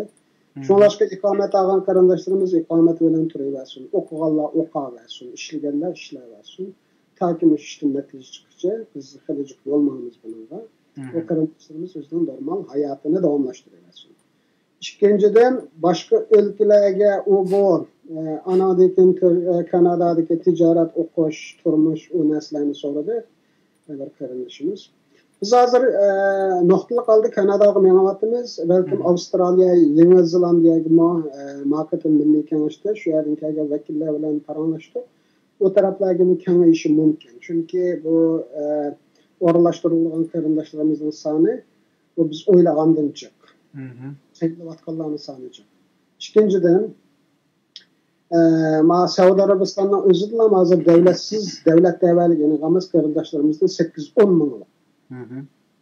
Bu kardeşlerimiz hazır çeteldeki muhacirler birbirimizle tanımayımız ki halimiz hele iyi. Şunlaşka bu devirde devletsiz devletinin kovdunuşu bunda yaşaş degen gap Xitay şu ağzına ham içip halk vakti yevalaman degen gap. Bu arkadaşlarımızın kanuni koordinasyon kapalı kılmay turib biz millet olamayız. Bir millet buluş biz köymegen tanımagan insanların kaygısıga kaygırış, külküsüge ortak buluş degen gap. Başkalarının yaş üçün özümüzni pida kılış degen gap. Keyinki avlatlar üçün özümüzni pida kılış degen gap. Şunda bolganda biz millet olamiz. Uyg'urcha gap qilganimiz, hammamiz o'xshash bir lag'manni yeganimiz bizni millat qilmaydi. Millat dal shunday qila olganda, kelgusi avlodlar uchun hozirgi avlodlar fidokorlik qilganda, qo'shnimiz uchun o'zimiz fidokorlik qilganda, uzoqdagilarning qayg'usini biz miyatib yurgimizni his qilganda anadagi millat bo'lamiz. Bizning qilayotganimiz dal shu. Endi Kanadadagi turmush hayot o shu qarindishimizning mahoratiga bog'liq. Eğer bu sualını soran kardeşimiz maksudi ben Kanada'ya varıp işlemeyle yazsam hükümet bakanları ise hükümet dervaka belgelik derecede haber aldı. Lekin o haber ilişemez hayatını saklaşka yaraydı o. O bayaşat yaşamaydı. Hiç kadar devlet bayaşat yaşadı başkalardan toplanan bajni başkalarına onda bayaşat yaşadığı taht beneydi. Torç'ta en temen derecede kapalat kıgıda kaldı bir nasıl değildi. Lekin bizning İslamiyet'te işleş ibadetinin en mühim tertibi kısmı. Diye ki kardeşler şunlaşka men Allah bergen aklım ba, ticaret nimem ba, yani maharetim ba, ya o işini kılalayım ya o işini en mühimi Xudayım sağ salamet bana güç kuvvet bergen ma halal işlep başka milletler kanda turmuşunu yaxşı ötküzgen bolsa men şunda işlep ötküzeleymen degan niyetni birinci oran koyup kelishini tavsiye kılaman. Salametlik Kanada'da bekarlık hayatımdan dep kettim. Salametlik cihetten en sıramısını buldu. Doktor bekarlık. Ali mektepler bilen teknikumlarda hükümet pul yoklarga qarz verirdi. Şu Ontario'da biz durapta Ontario'da bir ajlıgıça şu ali mektepler bekarlık olduğu hakkında çok talaş tartış buluyordu. Hazırgıça undaq emas. Lekin hükümet qarzlar okudu ki aldırmay to'lavasi buldu. Lekin o'rta mekteplargacha emas bekarlık. Men turapta Ontario'da hamda en tuvan ishakda bir soatiga 14 dollar, ma yangi yil nimkasi 15 dollar. Yani bir saat ishlagan 15 dollar ishlaydi. Shunlashqa bunda sharoit bayada en tuvan ishlagan 15 dollar ishlaydi soatiga. Bu fursatdan foydalanmay yana turmushimni qanday qilman deyish toza o'shiqcha savol mencha. Albatta rizqimiz bir alhamdulillah musulmon. Biz nega borsak Alloh rizqimizni shu yerga yetkazdi. Buning ishimiz Kanada'daki ballarının rızkını tam barıdı. Emmeylen bir Kanada kelgenler aldığı işini, hizmetini, turmuşunu oralaştırıp koyup kelgenler emez. Hemiz müşakkili insan yaşayaydı, hem yaşayayım da şu yolunu tep şuna kıgallar. Onun için ondan bek özümüzünü tövmü körep gitmeyle. Aşağıya koysam kandak kılamam, ondan kılamam, ondan kılamam. Eğer onşular koksak bu vakti bir kelişimizden ordu bulmaydı. Yani bek alayda oylap ketishning hojati yo'q demaksiz. Endi bu g'arib davlatlarda uni oylab ketishning o'rni yo'q. Chunki o qarindishimiz birinchi qarindishimiz emas bu davlat ko'chgan. Nurg'un bir ikki mingda qarindishimiz bor davatimiz. Shular shunday ko'chdi. Shular shunday turmushini yo'lini topdi. Albatta unda bo'lgandan keyin burunqilar konlarga yordam qildi, hozir chiqqanlarga burunqilar yo'l ko'rsatdi. Yani qarindoshlarimiz o savolni so'rashdan maqsad nima uni bilolmay qoldim. Yo, yani albatta ensiraydi. Ensirab masalan bir qancha bolalar bor qarindoshlar aşağı berib. Chunki bu Yevropaga biz kelishdan burun Yevropani bizmi masalan bundaq tasavvurmi qilolmabdi ekanmizda. To'g'ri. Masalan bu yerga kelgandan keyin cho'qim tamoqqa hal bo'ldi ekan, bir insonning tamoqi bilan yotiq hal bo'ldi ekan. Cho'qim hal bo'ldi ekan. Masalan şu davlat uni tutib yoki turmaga birib tamoqqa bilan yotiqni hal qildi ekan yoki lagerga birib tamoq bilan tamoqsiz, yotoqsiz qolmaydi ekan hamda asosan. Shuning uchun ensirab so'ralgan bo'lishi mumkin. Va qarindoshlarimizning savollarini bir qancha telefon kelib asosan ustiga chiqib ketib qoldi. Agar savolingni bor qarindoshlar qayta yozsanglar va yoki naq maydonga telefon qilsanglar bo'ladi. Undan keyin yana bir savolga qisqaroq bir javob bergan bo'lsalar, chunki sizdan bo'lgan bakjiq savolga javob berish maqsadidaman. Shunga ba'zan gap so'zlar boshqa tema shunday yo'tkelgan zamonlar so'zlarni kesib o'tib boraman. Ammo bek yaxshi so'z bo'linadi. Albatta diniy masalalar buningki umumiy so'zlanishi kerak, ammo men birozdan keyin uni oyog'ini davom qilamiz. Ya'ni to'plum yo'tkash plani, ya'ni bir qarindishim so'rabdi, 1000 dan ortiq odam biroqlar mandaq qilgan. Biri abay kallam bu taqalgan narsa bu tizimlatganlarningki arxivi yoki materiali shu Anqaradagi UN ishxonasiga bormaydi. Yo'q, bormaydi, hozircha bormaydi. Unda bo'lgandan keyin Anqara UNdan sen palonni Gaziantepga va yoki palon yerga va bu yerga va bu yerga tu deydigan narsa mavjud emas. Undan narsa mavjud emas. Undan keyin iqomati keyin oladigan iqomatga to'salg'i bo'lishi mavjud emas degan gap. O mavjud emas. Nima qilgan bo'lsa shu ishni qilib ketaversin. Bo'ladi. Xo'sh, undaqda bir qarindishimiz savolga, ya'ni to'plum yo'tkash masalasiga javob bergach tursalar, men qarindoshlarning savolini sizga yetkazay. Toplum, bu Uyg'urlarni to'plam yo'tkash masalasi bugunlam o'tirib qo'yilgan masala emas. Bu 2007-2008 yillari biz Tibetliklar bilan biz Uyg'urlar ayrim hukumatdan shu talabda bo'lingan. Hatto shu mezgilda men Dunyo Uyg'ur qurultoyiga bu ishni deb Turkiyada xili to'plashib qolgan qarindoshlar vardı. Biroq mingdak qarindoshlarimizning tizimligini beringlar deb shu vaqtda shu Turkiyadagi hozir bir faoliyatchi bir birodarimiz bor, qurultoyning raisi. Assalomu alaykum. Buni odamga so'ragan. Men sizga hozir so'z beraman, 1 minut saqlasizlar. Xo'sh, davom qilinglar. Lekin biz Uyg'urlar tizimlik beramadik, Tibetliklar tizimlik berdi, Tibetlik keldi. Qanchalik Tibetlik keldilar? 3000 Tibetlikni yo'tkadi. Shu vaqtda biz tam yo'lmanga biz faqat Uyg'urlarning tizimligini beramadik. Alaqama Jason Kenney deb shu vaqtda ko'chmanlar ministri edi. Ko'nglimiz bak yaqin qo'wa ministr bilan. Lekin biz tizimlik beramadik, Tibetliklar berdi, Tibetliklar keldi endi. Biz Uyg'urlarni ba'zi vaqtida o'zimiz ishimizni yaxshi qilmay turib, xafolab qo'yamiz. Hozir hamda men shu masalasini Kanadadan edam evatib shuni tizimlab yuramiz. Chunki boshqa qarindoshlarni nima qilamiz desak, har xil fursatparast odamlar o Turkiyada qiynalayotgan qarindoshlarimizni tijoratga aylantirman deb o'sha Kanadada hali qo'pol tartiblar bo'ldi. Nima deb tizimlamaymiz deb. Demak, tizimlash bedeli ilib o'sha 3000 odamdan $100 alsam $300,000 yoki odam bir şeyga masalan Kanadaga yo'tkayman deb yo'g'on gap qilib shunday tizimlasam pulumni qarz tepim bo'lsin berdi $3 million deb shuni hisobini qilgan insonlar bor. Hozir shu tizimlash ishi maydonga chiqqandan keyin chiqayotgan qamlashmagan gaplardan shularni topgan gaplari yoki shunga munosabatli odamlarni chiqargan gaplari. Şulaşka bu meselede qarindoshlarimiz şu Guli xonimning gapini anglagan bo'lsa, shu gaplardan ta'sirlangan qarindoshlarga nima kerak bo'lar men bilmayman. Shuncha ular astoydil fidokorlik xolisona ishlayotdi shular. Shu Kanadadagi turmushini tashladi, ishini tashladi, aqiyum 80 yosh onasini tashlab bordi. Degan gap ham shu qarindoshlarimiz u yerda ya bir yillik manfaat yo'q, o'zining yangilik pul bilan beryapti bu yerga. Qarindoshlarga qarindoshlik nimasini yetkazadi. Hatto qiyumning beltini apadi. Biz bir yordam qilib unimay. Guli xonim o'zining beltini o'zi olib bordi. Men bu qarindoshlarim uchun ishlayman. Chunki Ottawa bilan bo'lgan ko'rishda shu qatam shu ikki qarindoshimiz men bilan birga u yerda nima gap bo'lganligini biladi shular. Albatta. Guli xonim bilan aeroplan safarda birga bo'lib qoldik. Nihoyat cho'ng tavakkul qilibdi. Oilasini do'g'i tikib, yani bunu bir millet bilish kerakda. Ya şulardan guman qilgandan keyin men bu millatga nima deyman men bilmayman. Shunda qiliqi ushaq-tushak fitna fasod qilganlarning gapini e'tibor qilib, ko'z oldiga fidokorlik bilan men millatimga xizmat qilay. Bütün şu chiqimlarni şu Kanadadagi Uyg'urlar kerak bo'lsa shular to'lasin. Bir mi qayrindishimiz bo'lsa bir xotirjamlik kelsin.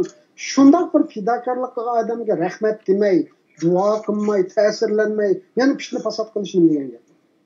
Xo'sh.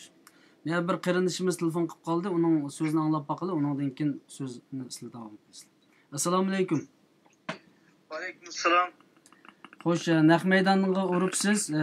So'zingiz, savolingiz bo'lsa o'tirib qo'ysangiz bo'ladi. Allah razı olsun erişkanlardan. Xo'sh. Qanday savollar bormi? Men Kanadaga tizimlash 3 ming odam deb uchiriq qilgan, shuni ko'rgandim. Undan keyin hozir men suhbatni tanısam 4 mingdak odam tizimli bo'ldi. Deb shuni dedi. Biz bu masalan boshqa Turkiyadan, boshqa davlatlardanmi mush Kanadaning elchixonasiga berib, aşağıya tizimli qilsak, shuning to'g'risida bir masala so'ray deb uchiriqlashim. Bo'ladi, savolingiz tugdimi? Savolim tugdi. Anandan keyin bu Arab davlatlarida hamda bu Kanada elchixonasiga berib tizimlasak qanday bexatarlik jihatlardan yaxshi bo'lamdi? Shuning bir ustoz bir javob bersa. Bo'ladi, rahmat sizga. Bo'ladi demsa. Allah razı olsun. Allah sizlardan razı olsun. Xo'sh. Kanada elchixonasi tizimli qabul qilmaydi bu bir. Shunlashqa Kanada elchixonasiga berib tizimlasak bo'lamdi degan savolga bergan javobim, Kanada elchixonasi tizimli qabul qilmaydi, ularning ishi emas, xizmat emas. Bular viza iltimosini qabul qiladi, muvofiq shu shartlarga tushgan bo'lsa viza beradi, shartlarga tushmagan bo'lsa vizasini rad qiladi. Bu kelganlarni tizimlaydigan ularning ishi emas, xizmat emas, ularga to'langan maosh şu vizaga munosabat ishlarni qilish uchun to'langan maosh. Ya'ni Uyg'urlar kelsa tizimlab qo'ydigan, birisi unga maosh to'lamagan. Ularning xizmatining doirasidan sirtida ish bu. Shunlashqa o qarindishimiz buni aralashtirib qo'yibdi. Bizning tizimlaganimiz shu qarindoshlarimiz haqida Kanada hukumat talab qilgan asosiy uchurlarni to'plab, mushaqqada bir doklad tayyorlab, hukumatga sunish. Kanada elchixonasida bu ishni qiladigan adam yo'q. Bu ayrım bir iş. Ben bayatın dep etip kettim. 4 ming adamdan 20 betden materyal 80 ming bet materyal. 80. O qarindoshlarimiz elchixona qilsa elchixona bu nima da'vatsa bu yerda men tizimlamayman deb javob berdi. Shunlashqa har qanday davlatga Kanada elchixonasi o tizimlaydigan yer emas. Shunlashqa u yerga berishini hech qanday o'rni. Xo'sh. Endi Arabiston boshqa yer qarindoshlarimiz bor. Shunlashqa biz bir 7 bet shunga o'xshash uyg'urlashtirib anketni qo'ygan. Bu mening Facebook'imda bor. Aşırıda tizimlak şu materyalların yollayışı buludu, bu bir. Anadaki Arabistan'da 8 mingdak Uyghur var. Bayatın etkilendim yani 3-4 eylemsini buldum ama biz Türkiye'ye basat Afrika'ya. Lekin Arabistan'da şunu ayrım tutmuşsak, o yerde 7-8 mingdak adam var. Ulanımı ayrım bir adam oralaştırıp, belgelip kolumuzun küçüğünü muvaffak onu bir taraf kılıp, anadaki kılmışsak bulmayın. Hemmini ketler kılmışsak. Saudi Arabistan adam üretmişler. İnşallah o bir planımızdır. Meni versanlar men ömür qiyğaç tizimlab kelsam bo'ladi. İnşallah. Allah razı olsun, rahmat. Qarindoshlar nihoyat ko'p savollarni so'rab nim qildi. Mana shu ustiga chiqib ketganlar bo'ldi. Mana bu savollar ustiga chiqib ketib qopti. Bo'z qaytadan yozsanglar. Bo'lmasa biz mana bu savollar kerakcharlikda biz yana nimamizni davom qilib ketaveramiz. Yana bu Kanadaga kişilerini tizimlash meselesinin mahiyetini bir ochiqlab o'taylik. Yani buna ait adamni xushal qiladigan bir xizmat. Qarindoshlarga umid bag'ishlaydi. Ammo buning natijasi qanday bo'ladi? Yani bu bir garanti deb qo'yamiz masalan. Buni kishilar bilib qolsinki, keyingi zamonlarda agar Alloh o'ngishlik qilsin, nasib qilsin, agar Alloh buning natijasini bermay qolsa, albatta bir sabab qo'yguchi, buningki javobini berguchi Alloh. O vaqtda yana bir gap chiqmasin. Sizlar manda qilyapsizlar, anda qilyapsizlar, qayna bu ish. Buning mahiyatidan biroz ichbasiz. Endi qarindoshlarimiz bu ishni tushundi deb qarayman. Bu tizimlatganlar belgilik bir safarik insonlar deb qarayman. Endi bu tizimlash faqat shu qarindoshlarimizning Kanadaga kelishiga yo'l menish uchun tizimlanyapti. Bu vize iltiması emas. Bizga bag'ash ko'rinishimiz vize berilgan Kanada hukumatining xodimi emas. Ko'p sondagi insonlar mayli Birlashgan Davlatlar Tashkilotiga iltimos qilsin, mayli shaxslar kepillik qilib ekilaman desin, mayli tashkilotlar kepillik qilib ekilaman desin, qarorni Kanada hukumatining ko'chmanlar ministrligi beradi. Birlashgan Davlatlar Tashkiloti bir insonlarni tavsiya qilsa, malani etqasanlar desin, shu qarorni Kanada hukumati beradi. Xususiy sponsorlikda kepillikda adam ekilaman desin, buning qarorini Kanada hukumati beradi. Tashkilotlar men kepil olib adam ekilaman desin, buning qarorini Kanada hukumati beradi. Bizning qilayotganimiz dal bu tizimliklarni ratlab, insonlarni kategoriyaga olib, Birlashgan Davlatlar Tashkilotiga iltimos qilganlar. Ularda vatansiz, davlatsiz, mushu chet elda tug'ilib, hech qanday kimligi yo'q bo'lganlar. Bularning tanisi ma'vo. Yo'ldoshlari va oilaning o'tiriga turma dop qilib, lager dop qilib, igi chaqsizma qolganlar ma'vo. Qiynaldi qolgan oilalar ma'vo deb shularni ayrim kategoriya bo'yicha buni dokladlashtirib, arxivlashtirib, hukumatga buni sunib, shu orqali hukumatning bu insonlarni ekilishiga biz turtki olmoqchi. Bizning qilayotganimiz shu. Ya'ni bu qarindoshlar o'tdi bilan Kanada hukumat o'tirida bir vositalar ko'riklik rol o'ynab, bu ishni bo'lish uchun yolg'iz bu yerlik Uyg'ur jamoat emas, Kanadaning parlamentini ish qilib, Kanadadagi boshqa davlatsiz tashkilotlar va ommaviy tashkilotlar bularni ish qilib, boshqa musulmon jamoatlar va bularni ish qilishga tegishli kuchlarning hammani ish qilib, bu qarindoshlarimizdan Kanadaga kelishiga biz shu bir yo'l mang'adi degan gap. Shunlashqa bu viza iltimosi emas. Garantini hech kim berolmaydi. Chunki aytgan balki hukumat olmishidi demokratik davlatlarda. Agar bo'lmay qolsa-chu degan savolga. Endi bo'lmay qolsa desak, biz unchalar ishni nima qilmagan bo'lardik. Endi Kanada parlamenti bilan belgili hukumatlar bilan ko'rishyapmiz. Endi ularning beradigan javobi Kanada manchilik adam qabul qiladi, shu shartlarga tushsa nima deb bo'lmasin. Hukumatning bizga bergan javobi, bunday shartlar biz bunday odamni qabul qilamiz, arzu qabul qilyapmiz, biz Uyg'urlarni qabul qilmaylik demadik. Shunday shartlarga tushsa albatta biz qabul qilamiz. Hukumat almashsin, hukumatning shu har qanday hukumatning Kanadaga yilda ko'chmay oladigan planlarda o'zgarish bo'lmaydi. Shunlashqa bizga bunday demaysiz, shu shartga to'shliqqa odamlarni nima qilinglar. Bizga boshlagan yo'l shu. Shunlashqa biz Kanadaning arshili men bayatın deb ketdim. 70 mingga yaqin panohlanuvchini qabul qilayotganligi rost. Bu shaklda bo'lsin. Bu panohlanuvchilar Kanada hukumat o'tirib qolganmi, mana shartlar bo'yicha bo'lsin deb o'lchamga tushganligi va tushgan panohlanuvchini qabul qilayotganligi bu haqiqat. Shuna bo'lish biz Uyg'urlarning hozirgi avvaldagi Uyg'urlarning hozirgi vaziyati shu sharoit kuchamda tushidi. Bunda biz Kanada nima deb qabul qilmasin, biz faqat yo'l mansak. Sizlar bunday odamni bunday shart bo'yicha qabul qildi ekansizlar, o'tmishda bunday qilganlar, hozir Uyg'urlarning bunday odamlar va sharoit ma'mavo, dal sizlarning qabul qilish o'lchamlari olib tushdi ekan, mana bu yordam qilinglar desak, albatta uning bir umidimiz olg'achqa odamlarni yo'lladik, shunchalar jafo tortyapti. Yeşil chiroq yiqib bergan avvalli bormi? Nima? Yeşil chiroq yiqib bergan avvalli. Endi burungi ko'chmanlar ministri Birlashgan Davlatlar Tashkilotining tizimlaganlarning men tizimligini berganda Birlashgan Davlatlar Tashkilotining ishi biroz uzun surdi, lekin buni qisqartaylik. Shunlashqa sen 1-2 odam bo'lsa hukumatga kelma. Tashkilotlar va shularga beringlar. Agar hukumat kelman desanglar, jiqroq son bilan kelinglar deb degan taraflar bor. Xo'sh, Xitoyning bu ishga qo'l tiqqan avvalli bormi, boshlangandan yo'g'i yoki bu ish qo'l tiqib buni buzitish avvallarmi bo'lamdi? Endi Kanada hukumati bilan bizning o'rtamizda yo'q. Kirolmaydi bu yerga. Mayli ishonchli insonlar bilan ishlayapmiz. Biz ishlaganda bu qarindoshlarimizning uchur bexatarligini biz birinchi o'lab eng ko'p ta'kidlagan masalamiz shu. Ammo sirtdan fitna fasodda aqtib, ayada qarindoshlarimizning ro'yini sundirib, biz haqqimizda bo'lmag'ur har xil ig'volarni taqib, xalq bilan o'rtamizdagi ishonchga o'rgana buzadigan, surishib kelsa gap chiqmaydigan, ammo insonlarning zehnini bulg'aydigan, gap taqiladigan mushundaq ishlarda hamda Xitoyning bevosita qo'llanmasini vositali qo'llava desak bo'ladi. Bo'lmasa bu insonlarga nima ziyni bor? Bu qarindoshlarimiz qiynalib qolgan qarindoshlarimiz Kanada kelib qolsa, bu insonlarimizga nima ziyni bor? Nima uchun ular sakrab ketadi? Nima uchun bular o'ltas qopsa, xuddi shu Turkiyada meyaga keliman deb tizimlatgan qarindoshlar xuddi o'zining qarindishini yo'qitib qo'ygandek nima ish chog'ragan qiyofatda bir narsani deyotdi. Voy nima qilsizlar Turkiyada shunday yoqishig'i oqay ko'kay deb. O Turkiyaning qandayligini men bilmayman. Turkiyada yashagan odamman. Obdan bilmayman.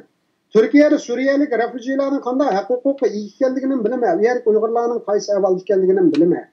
O gap taqiyotganlar akşam o'zining mo'risidan tutun chiqardi, ammo nurg'un oilalar va bolalarga sut ololmayotgan, bolalarga suv qaynatolmayotgan oilalar bor. Bir burda nonni rahat yeyolmayotgan oilalar bor. Bular qanday oldu? Bular har kuni ko'chaga telmirib yashamdi. İnsanning g'ururini depsandi qilib yashamdi o'shada. Bizning Uyg'urlar qila g'ururliq millat aldirab o'zimizning beshinakimiz kelmaydi. Lekin hayot bu turmush ig'ir. Ba'zi vaqtida insonning beshini egdirib qoladi. G'ururini yerine yeksan qilg'izidi. Bu ig'ir besim bu. Aşağıda qarindoshlarimiz bir kundan serig'ini ko'rib qolsa, bolalar o'qib, ertaga yaramli odam bo'lib qolsa, bularga nima ziyni bor? Shunday. Türkiye sirtidan ilxat orqali tizimlasak bo'lamdi debdi qarindoshimiz. Türkiye sirtidan tizimlatyapti. Fakat men har kuni yuzlarcha uchurga javob berib olmadim. Uning ustiga qarindoshlarimiz sudun azon narsalarni savol deb so'raydi. Men faqat yetish olmadim bunga. Şu qarindoshlarimizni uchuri bor, ularning zaten vaqt yo'q javob beradiganlar. Uni nima qilmay, elaka men shunlashqa Facebookga 7 betlik narsani chiqarib qo'ygan. Meni Facebookimda bir oy bir yer ama bironki betlar qarasa, va shuni kesib chiqarib, to'ldirib, shuni skan qilib yo'llab bersa bo'ldi bizga. Yani Türkiye hükümeti bununla ijobiy qaramdi deb so'ramadi, ammo yana debdi Türkiye hükümeti Kanadaga biz Uyg'urlarni bermaymiz deydigan avvaldan bo'lamdi debdi. Bunun ijobiy va yoki salbiy bir pozitsiyasi hozircha uningdan bir xabarlar bormi? Ondan xabarim yo'q, lekin u masala bo'lgan taqdirda bu yerda muzokara qilmayman. Tamam. Xo'sh, universitet o'qiyotgan o'quvchilar yani Kanadaga berib universitet o'qishining oxirini davom qila olamdi deb so'rabdi qarindoshlarimiz. Davom qila oladi, til o'tkildin o'ssa. İngilizce yani. İngiliz til o'tkildin o'ssa davom qila oladi. Bo'lmasa til bir yer bekarlik, ingliz tili o'rganish. Til o'tkildin o'tgandan keyin shu universitetlarga kirishda shu til imtihon bor, shundan islom kiritadi. Xo'sh, abay sizlar mavu bizningki daskada chiqargan masalalarning hammasi so'zlanib bo'lganmi? Bir qismi kelib qoldi. Meyadalik ba'zi qarindoshlarimiz shu kepillik bo'lish haqida xilma-xil paranglarni topib turjudi-da. Hozir bir nima qilib qo'yay. Sizlar menga betni davaslar, xatni o'qivaslar, men ikkirangi shuni chiqarsam bo'ldi. Masalan, qanchinchi bet? Men refugee kategoriyasiga nomerlardan keyingi bet shu. Masalan, keyingi 3 yilda men shuna aniq shu CBC deb Kanadaning nimasi, davlat televiziyasi. Shuniki xabarni men rasmiy kelib shu deb qo'ydim. Mana Kanada ministri 2017 e'lon qilgan san bu. 1 milyondan ortiq Uyg'ur deyman, xudoyim 1 million Uyg'ur kelib qoladi, og'zimga shuna keldi. Ko'chman qabul qildi, ko'chmanlar ministrining bayoni. Bundan gumon qilganlar, mana CBC'da e'lon qilgan Ahmed Husayn degan Somalilik ministr shundan kirvasi bo'ldi. Tibetga men xabarni deb qo'ydim. Endi hukumat kepillik qilgan refujiyalar u qandoq bo'ladi? Buni men texnik suratdagi kishi shu Ahmed degan kishi shumi? Ministrimiz shu, ko'chmanlar ministri shu. Bu qayerlik kishi bu? Buni bilmayman. Somalilik refujiya o'zimi. Somalilik kishi. Buningim yana bir tashakkur, rahmat yesak bo'ladigan kishi ekanda. Anadan keyin men keyingi Tibetlarning kelgan haqida xabar. Keyingi bet qarashlar shu hukumat sponsorligida refujiyalar qanday keldi, bu haqida tushuntirish, men buni tafsilga to'xtalmayman. Buni torbetlar qo'yilmi bugungi mush materialni men? Men buni qo'ymadim, men sizlar bilan o'rtaqlashyapman buni. Buni nima qilmadim? Chunki bu texnikalik terminlarni aytib, kasbiy atalg'ular. Unda bo'lg'achqa. Onu koysam bunu tercüme kılıp koysak buludu. Bu mesela onun beklemesi yok. Şu Convention Refugee Abroad Class degan bir nima bor. Member of Convention Refugee Abroad. Yani chet eldeki refugee kategoriyalari degan. Bular asosan o'z davlatidan sirtda yashagan va o'z davlatiga qaytolmaydigan va qaytishni xohlamaydigan. Yani jazolanish endişesi bilan o'z davlatiga qaytolmaydiganlar. Bunda ichki urush sabab bo'lgan bo'lishi mumkin.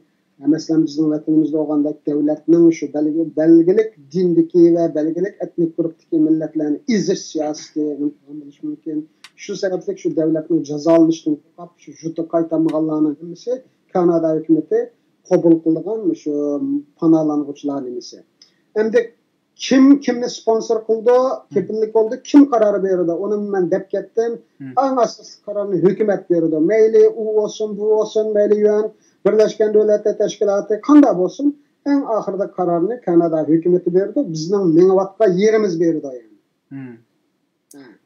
O Birleşken Devletler Teşkilatı vermeydi, ommaviy teşkilatlar vermeydi. Anan keyin 5 adam birleşip bir aylığını sponsor qilamiz, ular vermeydi.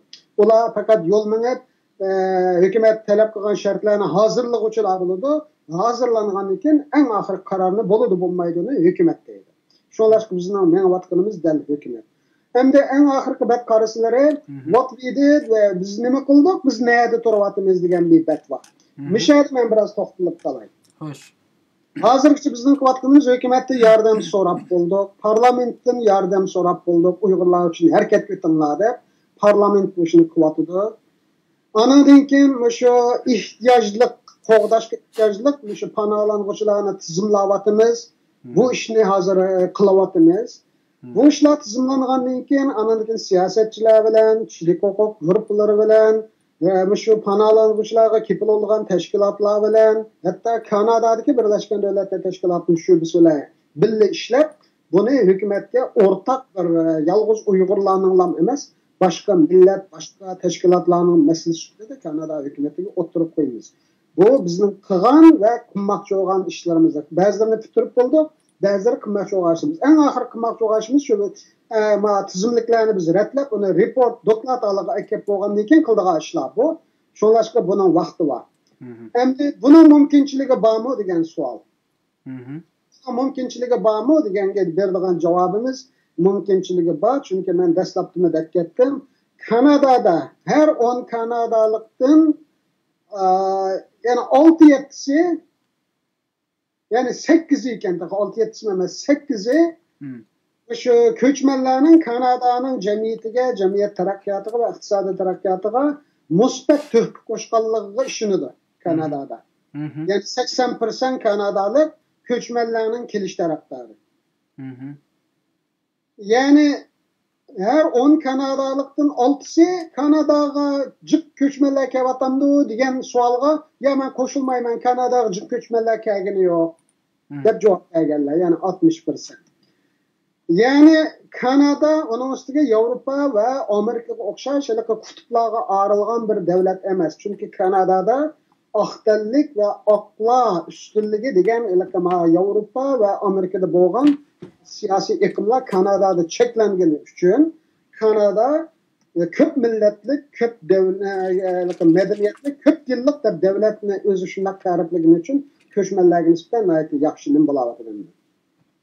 Anadan keyin shu refugee masalasiga Kanada nimadan tutgan texmi shu 2018-yili 9-oyning 19-kuni e'lon qilingan xalq rayini sinash nimasi bu.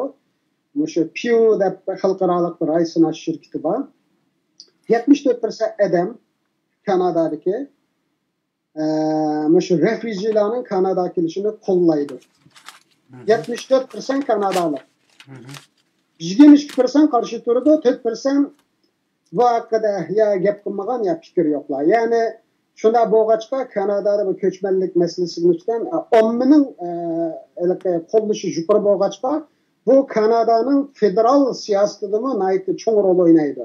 Mesela 2015-yili Kanada'da saylan bo'ldi, makilerjinin saylan bo'ldi. Saylamda uqtirayotgan konservativ partiyani uqtirib o'tishidami dal shu ko'chmanlarga tutgan salbiy ko'z qarash sababidan uqtirayotdi. Yani burunki hükümet ve terör cinayetleriga aralashgan ba'zi musulmonlardan andaman ish qilib qo'yganlar batdi. Shularning vatandoshligini amaldan qoldirish haqida qonun tuzdi. Bunday chiqarganda to'g'ri bir qonun hamda. Terör cinayetiga aralashgan bo'lsa, bu insonlarni vatandoshlikdan chiqarib, o'zi kelgan davlatga qaytarib o'tish. Nurg'un davlatlarda bu qonun bor amaliyotda. Kanadada bu qonun chiqargandan keyin buni hukumat chiqargan va Justin Trudeau degan hozirgi bosh minister buning degan nayt dangliq bir gap bor. Kanadaliklar hammasi Kanadalik. Ya'ni Kanadalik oqlar Kanadalik, Franslar Kanadalik emas, ko'chmanlarmi, jinoyat ishlaganlarmi, hammasi Kanadalik. Unda bo'lsa, Kanadaga kelib, Kanada vatandoshi olgan har qanday ko'chman bo'lsa-mu, Kanadaning qonuni bo'yicha jinoyat ishlagan bo'lsa, mishaydi jazosini ko'radi. Biz buni yutib qaytarib, Kanada vatandoshligining qimmatini tushunmaymiz. Deb mush bir jumlasi bilan o'sha saylanmoq tushigan aytdi, cho'ng rol o'ynadi. Buni aytdi, dangliq bir so'z olib, Canadians.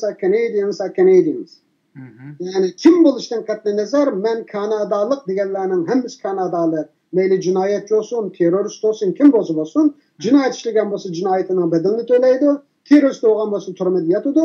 Ammo sen eski ekansan deb biz Kanada vatandaşlığı bergan bir odamni yutib qaytarmaymiz. Kanada vatandaşlığının qimmatini tushunmaymiz. Kanadada Xitoyning ta'siri qanchalik? Xitoyning ta'siri siyosiy jihatdan unchalar yuqori emas. Siyosiy jihatdan yuqori emas, nopos jihatdan 1.200.000 mingdak nopos bor. Endi Kanadaning umumiy noposida 3-4% egallaydi Xitoy noposi. Lekin yaqindan buyon Xitoylardan kelib, ko'chmanlik nimasiga son biroz ozlayapti endi. Qanday son ozlayapti? Birisi o'quvchilar soni biroz oz, anandagi o'quvchilardan qilib qilish ishini biroz tashlashdi hukumat. Burun hukumat vaqtida mening bilishimcha 60 mingdak Xitoylarning o'sha yeşil kartini bekor qilayotgan. Bu 1 million deganlar to'g'rimi? Men xato anglab qoldimmi? Umumiy nopos 37 million umumiy nopos ichida butun Kanadaning ham yerda yashayotgan Xitoy noposi 1.300.000 atrofida. Bu bek ko'p masala bu. Ya bu Kanadaning umumiy noposi ichida 3% atrofini egallaydigan jiq emasda. Jiq emas. Menga nisbatan ajoyib jiq. Endi unda bo'lishi 97-yili Hong Kongni qaytarib olganda nurg'un Hong Kongliklar Vancouver keldi emasmi? 500 mingda Hong Kongga ko'chdi. Ular oshirib etgan. Cho'nqur kelganlarning soni unchalar jiq emas. Kanadaga nisbatan mesela Hindiston, Pokistonliklarning soni undan 200 dan biz. Demak, eng az millat Uyg'ur ekanmizda? Eng az Uyg'ur, ya'ni biz Rohingalikda 300 bor ekan. Ular qirg'ini biz jiq ekanmiz. Ular masshtabiy xizmatlar ishlatamdi yo'qmi? Ularning soni az bo'lg'achqa, bular asosan bularning ishini qilayotgan boshqa millatlardan tashkillangan tashkilotlar. Rohingalarning o'zining nopos az bo'lg'achqa kuchi az. Ammo bular ko'ngil bilayotganlar. Yaqindan buyon biz shu tashkilotlar bilan birga ishlayapmiz endi. Xo'sh, chunki rohingaliklarning jildizi Xitoyningki nimasiga uchqadi, zulmiga, bizmi Xitoyning zulmiga uchqidik, albatta shuning uchun so'radim. Bu yerda men bir koni bir savol so'rayman, klassik bir savol. Xitoy siyosiy jihatdan cho'ng ta'siri yo'q deylar. Kanadada yashayotgan Xitoylarningki, ammo Xitoy hukumatining Kanadadagi ta'siri, ya'ni Xitoy Kommunist partiyasining va aynı zamandaki Hüseyin Celil'ini qaytarib olanmaslik masalasiga qisqacha to'xtalaylik. Bunun nurg'un omillari bor. Xitoyning qonun to'namasligi birinchi omil. Buni Kanadada ayib ko'rgani bo'ldi, lekin Xitoyning qonun to'namasligi birinchi omil. Buni oldi bilan uyga kirgan o'g'irga gunohni ortishimiz kerak. Chunki vatandoshlik qonunini hurmat qilmagan bir davlatning vatandoshligini har xil hiyla-mikr bilan nima qilgan davlat Xitoy. Boshqa buni Kanadadan bak Xitoydagi gunohni uni muqimlashtirishimiz kerak. Xitoy turklarda bir gap bor, jami o'g'irlagan, minora o'g'irlagan, uning klipini uydirib o'g'irlaydi deydigan-ku. Xitoy Hüseyin Celilni aytganda Kanada pasport bilan aytdi. Kanada pasportini O'zbekistonga yo'qotib ketdi-da. O'zbekistondagi Xitoy elchixonasidan shu oq tashli pasportni chiqarib Hüseyin Celil nomidan Xitoyning sayyoh Xitoy kirganda shu oqtashlik narsaga tomg'a bo'lgizib, Hüseynjalning xabari yo'q. Sharqliq ekirdi va eng oxirida Kanada so'z qilgan bu odam Xitoyga Kanada pasportini kirmadi, mana deb Kanadaga shuni ko'rsatdi. Ya'ni Xitoy aqlni unutdi. Shuna bo'lsa Kanada hozirgacha bu masalalarni nima qilmadi, yaxshi chiroyli oshkora maxfiy hozir surishtiryapti. Biz doim buni o'tirib turamiz. Burungi hukumat mezgilida hali cho'ng masala bu. Yani Hüseyin Cilil'nin pasportunu avval Xitay Orta Asya'da yok qilib o'tib, undan keyin Xitay nemisiga o'tkazib turib ketdi demoqchi misiniz? Shunday qildi. Ya'ni Kanada pasport bilan kirmadi Xitoyga. O'zlari O'zbekistondagi Xitoyning elchixonasidan chiqargan aqtishliq kuchaldagi to'ngshuvlik deymiz Xitoycha. Shuni o'tirdi bir kelishim bo'lgan avval yo'q. Şolaşqa bir davlatdan shu qaysi pasportga kirgan bo'lsa, shu davlatda shuni vatandoshlig'i kuchga kirgan xalqaro shunday bir nima bo'lishi kerak. Xitoy chegarasidan Kanada pasportiga kirgan bo'lsa, Kanada vatandoshlar kirgan bo'ladi. Xitoy shu mas'uliyatdan qochish uchun Hüseynjalning o'zining xabari yo'q. Shu O'zbekiston elchixonasi orqali Xitoyning Hüseynjalil nomida aqtashliq yo'l xatidan birini chiqarib, Hüseynjalilni shu bo'yicha kirdi. O'g'irladi. Pasport ne ketdi? O'zbeklar yo'qolib ketdi deb nima qilib oldi, o'tib oldi. Yani naq maydonda Hüseynjalning yonchiqi deyilib jitayotgan bo'lishi mumkin. Bo'lishi mumkin. Kanada konsulluğa Uyg'urlar o'zining pasporti bilan berib, bugungi kunda qayerda bo'lsin, viza talab qilsa beramdi. Vizasi biroz tez, lekin o'quvchilar, andaqlar balki o'quvchi bo'lganlarga biroz oson endi. Shu bir maktabdan qabul qilganlik isbotini talab qilishi mumkin. Anadan masalan tijoratchilar, belgilik mol-mulk sohiblari shuni ko'rsatib turib, hamda sayyoh visa deb nimasi og'illar bor. Yani başvurup baksa bir gap bo'ladi yani. Başvurup baksa onunla bir jiqmas ketmagandan keyin. Ondan keyin u yerda multaji bo'lish, ya'ni ko'chman bo'lib yashash ehtimoli bor. Kelgandan keyin o masalan ayrim deyishimiz, shu odamning har bir odamning o'zining tanlashi, yo'liga qarab. O Kanada kirgandan keyin asosan Kanada qilib qolganga har xil yo'llarni ko'p qolgan. Xo'sh. Kanadaga borgan Uyg'urlarni Kanada hukumati chechib o'tamdi yoki nima deysiz bo'laveramdi? Kanadada ne turman desa shu yerda chechib. Xo'sh.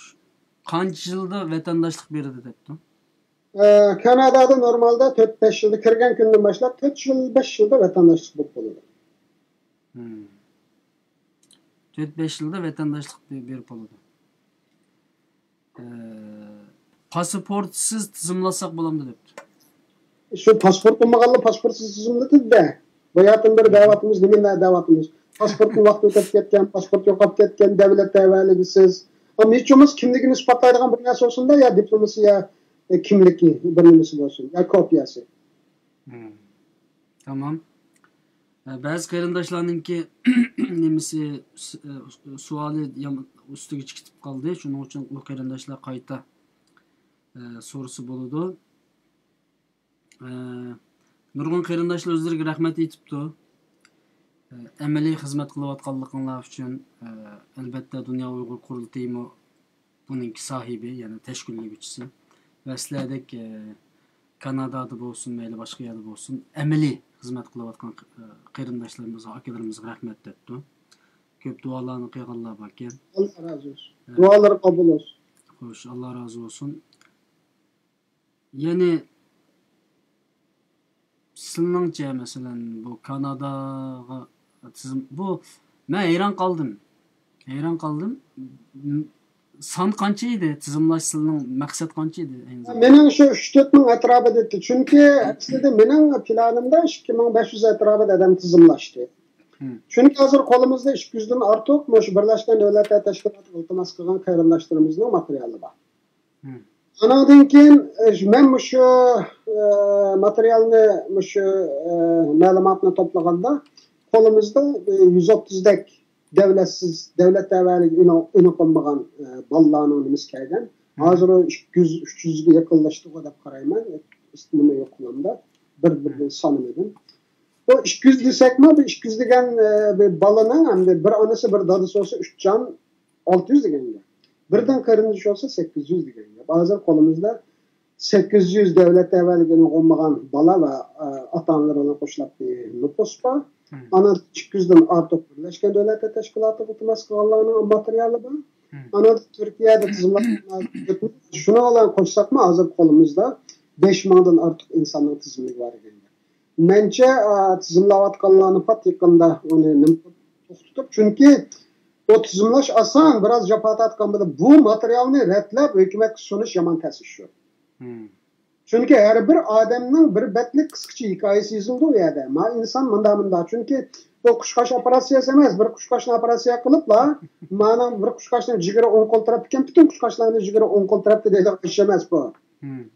Har bir odamning ko'rgan beshini o'tganlari o'xshamaydi.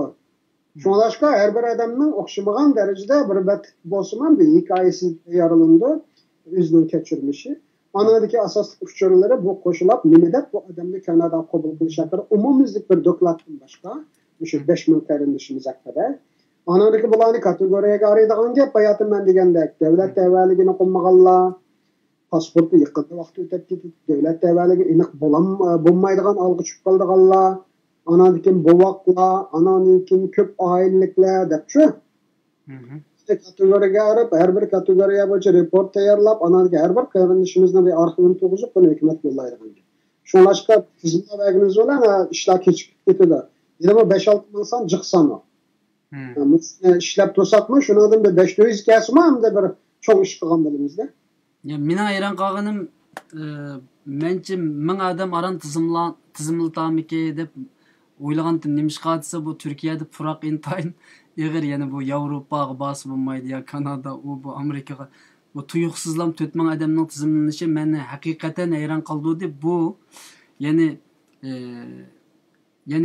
Uyg'urlar aynı zamanda qarshi chiqqanlarning yerimi degidek bu yerga tizimlatishi, bunun bilan bir menfaat to'qinishi, yani menfaat munosabati bormi yoki tuyuqsizlar qanday o'zgarib qoldi? Buningga aslında bir psikolojik bir sual bu. Bunun nimdi? Qarindoshlarımızdan bizga bo'lgan ishonchisi, bu gapni men tuniga o'tirib qo'ygan gap emas, o'tgan yildan boshlab deyotgan gap. Birlashgan Davlatlar Tashkiloti iltimos qilingan degandan boshlab. Ikkinchidan hamda ma'noni o'ylash kerak. Turkiyani biz musulmon davlat degan bilan Qur'ondagi musulmon davlatning o'lcham bo'yicha olganda Turkiya 75-o'rinda turadi.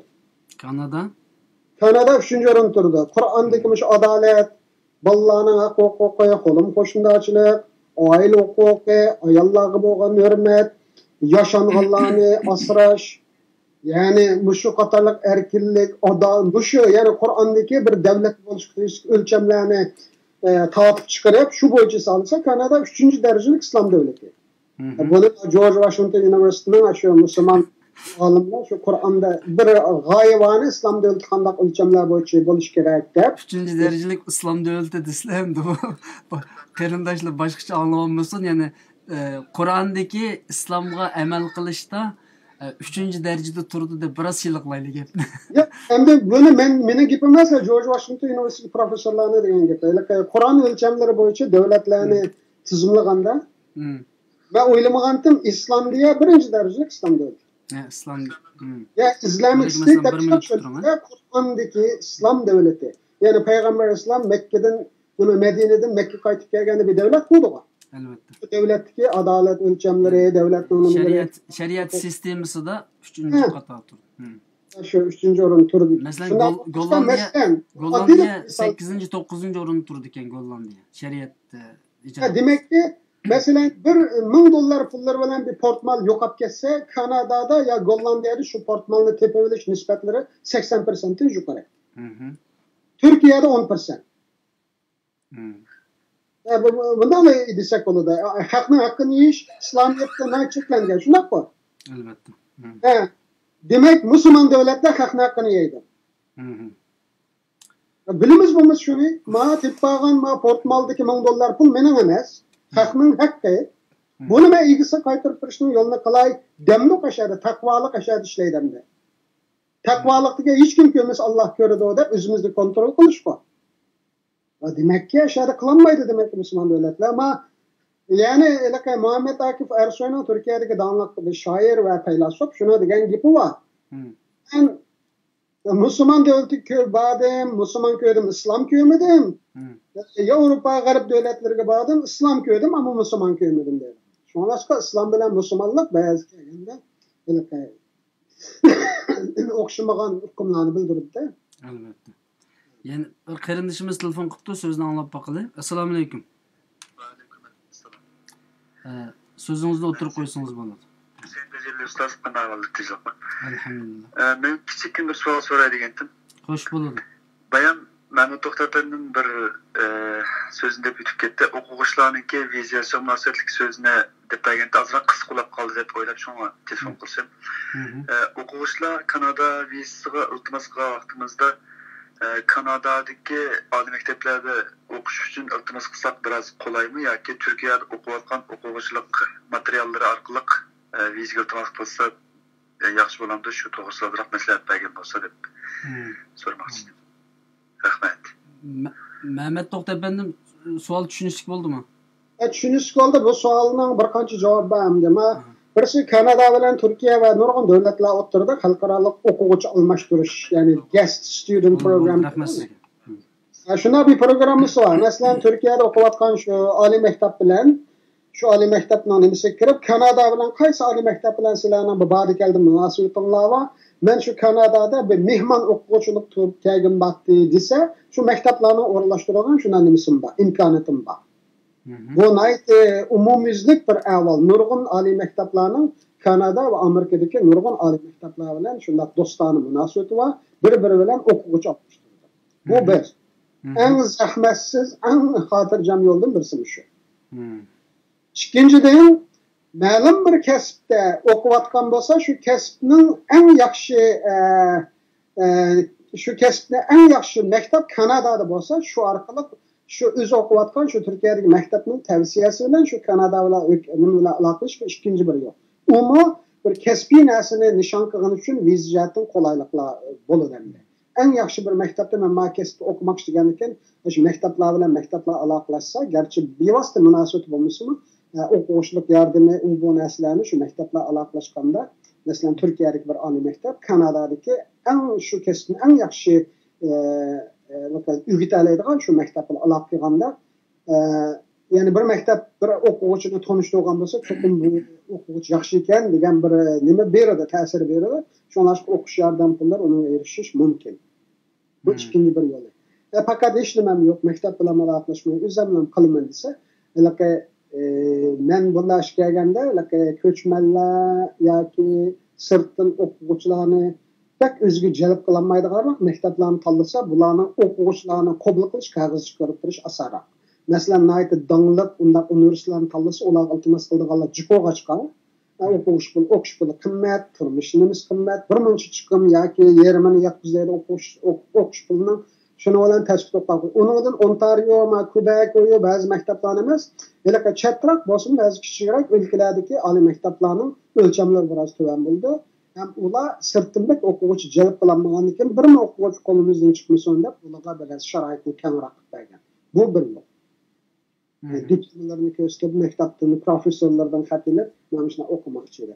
Bu bir yo'lda. O'qish pulini talab qildi, talab qilsa, ya o'zim ishlab turib, ya o'qib, ya'ni shu yerda nima qilishga bog'liq. Ba'zi maktablar uni qabul qilganda shu qo'shimcha yo'llarni ko'rsatib, bu o'quvchini biz qabul qildik deb qolsa, haftada 20 saat ishlash huquqini beramiz, maktablarimiz ishga o'rnashtiramiz, o'quvchi o'qish pulini o'z ishlash jarayonida to'lab ketib deb bundaq nimalarni maktablar nima deymiz, ko'rsatma, yo'l ko'rsatish ma'lumotining ichida unima deb turadi.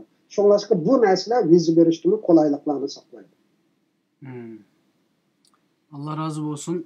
Chet el noposi ba qarindoshlar, mayli Turkiya noposi bo'lsin va boshqalar.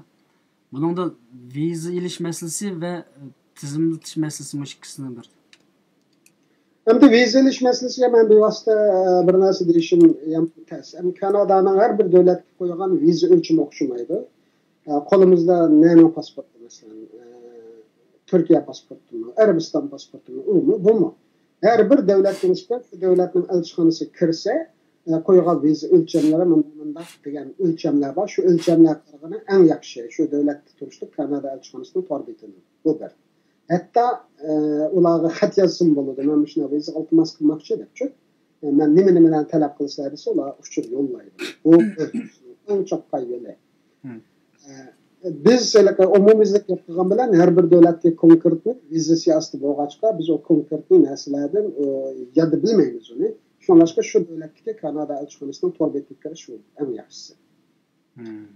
İkinchidan hamda navodi viza olagandan keyin Kanada kelsa uni tep qilish yo'llarini miyakagandan keyin desak bo'ldi. Uni qarindoshlarımızın tep qilish ishlariga aralashib tajribali bo'lib qoldik. O jihatdan biz yordam qila olamiz. Endi boshqa pasport bu deymiz. Uyg'urlarning qo'lida cho'ng u yerdagi Uyg'urlarning qo'lida ya Xitoy pasporti bo'ldi yoki turk pasporti bo'ldi. Boshqa pasportlar notayi. Shunlashqa Xitoy pasportiga nisbatan biroz ters hozir. Endi turk pasportiga bo'ladigan qulayliklar bo'lishi mumkin. Bir qo'shimcha talab qiladigan narsalar bo'lishi mumkin. Shuni bu savolning javobini eng yaxshi topadigan yer shu Kanadaning shu davlatdagi elchixonasining qo'rbetidagi viza bo'limi. Bunda Türkçe yazıqlıq oldu. Şu yerden alsa en yaxşı olan bir. Bir qarindishimiz ayrim yozibdi. Bu yuanga basam san to'shib ketdi deydi deb. Abay shu mushto'g'irliq bir gap chiqqandi. Bunun xabarlar bormi bu ishdan? Yuan hozir iltimos qabul qilmadi deb anglag'ilish gap bo'ldi. Endi men shu yerda qarindoshlarga deb qo'yganim shu. O'tgan yil men Birlashgan Davlatlar Tashkilotiga beringlar deganda, yana Kanadadan Vay Birleşken Devletler Teşkilatı qanday qildi, manda qildi deb shu gaplar chiqqan, balkim silnomaslarda bor. Buni endi bu qarindoshlarimiz nurg'unlari shu yerga ushaq fitni basat gaplarga ishtinib, Birleşken Devletler Teşkilatı iltimos qilgan qarindoshlar iltimosini qaytarib oldi. Bu qarindoshlarimizni oldi o'zgarish yo'ldami yo'q? O'xshash. Ammo hozir endi iltimos qilaman desa, u yerda qoldi. Iltimos qabul qilmaydi. Sonrasında qarindoshlarimiz ushaq gapga ishonmay, o'taq bir odam bir ish qilaman desalam, uning negativ salbiy fikr qilgan odamlar naytijiq. Ilarmanlamijiq, unda gaplarga ishonmay, agar odam samimiy holda qarindoshlarimizning bir manfaati gap qilgan bo'lsa, hech o'miz shu insonlar samimiyatiga ishlash lozim. Ushaq gapga emas. Ama şu Kanada'da hiç kim köz bulmaydigan Abdülaziz Uygur degan bir adamning gapi e'tibor tepib ketdi masalan. Degan soqchi bilan bir şey derdi. Ya bu adamning gapining nariga ishonsasan. Oshxonalarda ishlayotgan bir adam, bu ko'chmanlikni nima bo'ladi? Maktab yuzi ko'rmagan bir adam. Musulmonlikmi desam, musulmonligimi mushriklik. Ya buning nimasiga ishonsan? O'sha adamning gapi Turkiyada e'tibor tepib ketdi. Hem onu mu düşünme, lekin Türkiye'dekiler belki bilmedi. Ya bir yerde nurgun kalaymakan, ne deyimiz, cinayet ötküzgen bir adam bu. Ya hazır tor dünyasında acayip çoğun bir mesele yüz biri da. Bir insan kapkara, yaki sepsete, yaki fitne pasat, bir cinayet, hakaret sözünü kıysımı, şunun xodep barmağını besip, onu gül tutup, onu kollavatkan adamını görüp, ben başta hayran kılıp bu neymiş de o, bir adam uçuktan uçuk bir cinayet işlevasa tor dünyasında bunun mu keyinden aygıştığa adam çıkadı ekan desem bir eyle cevap verdi. Erkanda malının xeridası var. Hemen nersiga xerida çıkadı ekan. Bu xeridat yaxınacak yani. Bayatına Gülü Hanım'ın gepini aladık. Şundak sap niyetli qarindoshlarimiz. Qarindoshlik mehr muhabbetini yetkizay. Meğer kıynılıp kalgan adamlar var.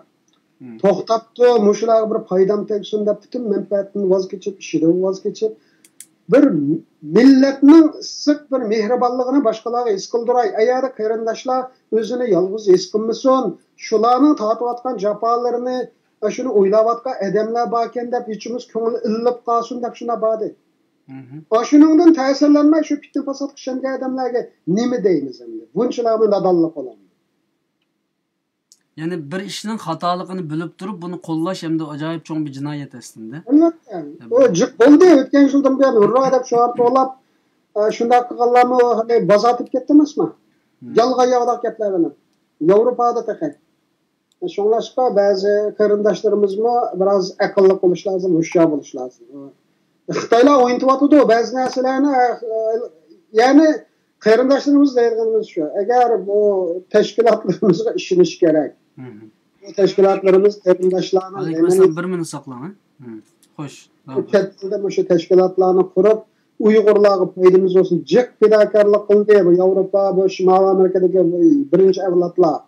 O'sha qarindoshlarimizga foydamiz olsun deb o'zini vaqtini chiqarib, davlatga yo'l tepib, tonish tepib, bir odam kelsin deb. Bu oson ishlar emas bular.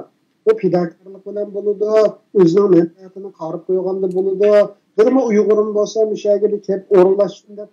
Ya mushundaq tursa bu yana fidokorlik bu samimiyatni bir qarib qo'yib, tanımagan bir adam hurra aldıslar bunu kendinden kessek bu Xitoy nima deb u bizning texnik ahmoq qiladi bunday qilsak biroz hushyor bo'lishimiz lozim. Tashkilotlar ishonishimiz lozim. Bu tashkilotlar biz xohlasakmi xohlamasakmi chet ellik Uyg'urlarning davlati hukumati hozircha. Shunday. Ular chiqayotgan shu. Taylanddan qochgan bir qarindishimizni qutqizish uchun nimalarni ko'mdi. Uni shu tashkilot qildi, ya'ni qutqazdi misol. Kim qiladi? Guantanamo'dagi 20 qarindishimizni Amerika berib o'tadi. Bular qoral tutib nimada qilgan bolalar. Shu tashkilotlar kech kunduz yo'l mangab bizning vatanparvar, millatparvar qarindoshim. Xitoyda davlatning qimiga eskilik qilmadi. Shularni shuna qutqazdi. Shunday. Yani bu qarindoshlar Allah razı olsun. İki qarindishimiz telefonda saqlatdi. Undan keyin men sizga so'z beray. Albatta birozdan keyin buningki natijasini yana qilinayotgan xizmatning natijasini inshaalloh so'zlab o'tib ketamiz. Chunki xalqimiz tushunishi lozim sizlayotgan so'zning ma'nosini. Assalomu alaykum. Alaykum assalom.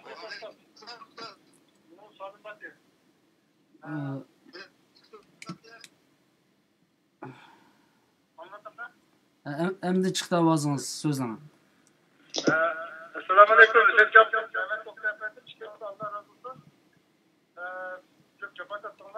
Yaxshi program bo'ldi. Men hozir kechqurun anglab qoldim. Shuni bir savolim bor so'rayman. Sizning ovozingiz bek to'van chiqadi, biroz jalliqroq so'zlasangiz bo'pti ekan. Endi-chi? So'zlasangiz bo'ldi. So'zlang. So'zlang. Oldindan ishonga, Allohning go'zal salomlari olsun. Mehmet Oktay'dan shunga. Ben yaxshi program qildim. Benim sorayım, sualim. Güzel cevaplar. Hoş. Anlatırsan? Hoş, anlatıdı hoş. Hazır Mahmut, Meslenke Suriye'den gelgen, Afganistan tarafından, Malasya'dan gelgen Uygur kardeşlerimiz. Orada pasport yok, biraderler burada iltimas kılan bu. Siz qayerda o'rayapsiz telefonni? Ovozingiz to'nish kelyapti. Ben Norvegiyadan o'rayapman. Ha, tamam. Bo'ldi, nomeringiz chiqmabdi, uning uchun dedim, nomer chiqmaganligi normalda. Ya men so'raysiz, siz men yapacağım bunu ben işimiz görüşken. Tamam. Bo'ldi, savol tugidimi, bormi? Ya adam bana cevaplarını ben de hazır demek istedim. Chunki men savolni inchik savol bo'lganligi uchun sizning kimligingizni so'rab qoldim, uni to'g'ri tushunsangiz bo'ldi. Shunaqa men adam bir qism qarindoshlarni so'rag'andim, bushta qo'lida pasport yo'qkan, iltimos suzaq bilan deb o'tgan men Mehmet Oktay'dan bir gap qoldirib ketgan emasmi? Toshkentga borgan, unda puq yo'q deb, endi bağın bilenler hanımın korku olmayken de kirip kalkan ablaca kayıp çıkanlar bu fazla şurada irtibat susu burandı olmazdı demek ki. Bo'ladi. Sizlar bunun bir cevap beribsizlar, ondan keyin ikkinchi savolni so'rasin qarindishimiz. yani nerede ekan bu iltimos qilmoqchi bo'lganlar? Qayerda ekan bu iltimos qildiganlar? İltimas suzmak olganda Türkiye'de. Turkiyada. Türkiye'de olsa iltimos qilsin. O pasportu bo'lsin bo'lmasin, hech bo'lmasa kimligini isbotlaydigan bir narsa bilan bo'lsa iltimos qilsin. Zaten shu pasport yo'qlar, pasportni vaqti o'tib ketdi deganlar, pasport yo'q degan gap amaliyotda. Eng ojiz Xitoyning besimiga eng jiq yo'liqadiganlar shular. Shularni asosli qilyapmiz hozir. Endi ikkinchi savolni so'rasangiz bo'ladi. Avazlar qilib yo'lab qo'yib ketmoqda shuni olgan.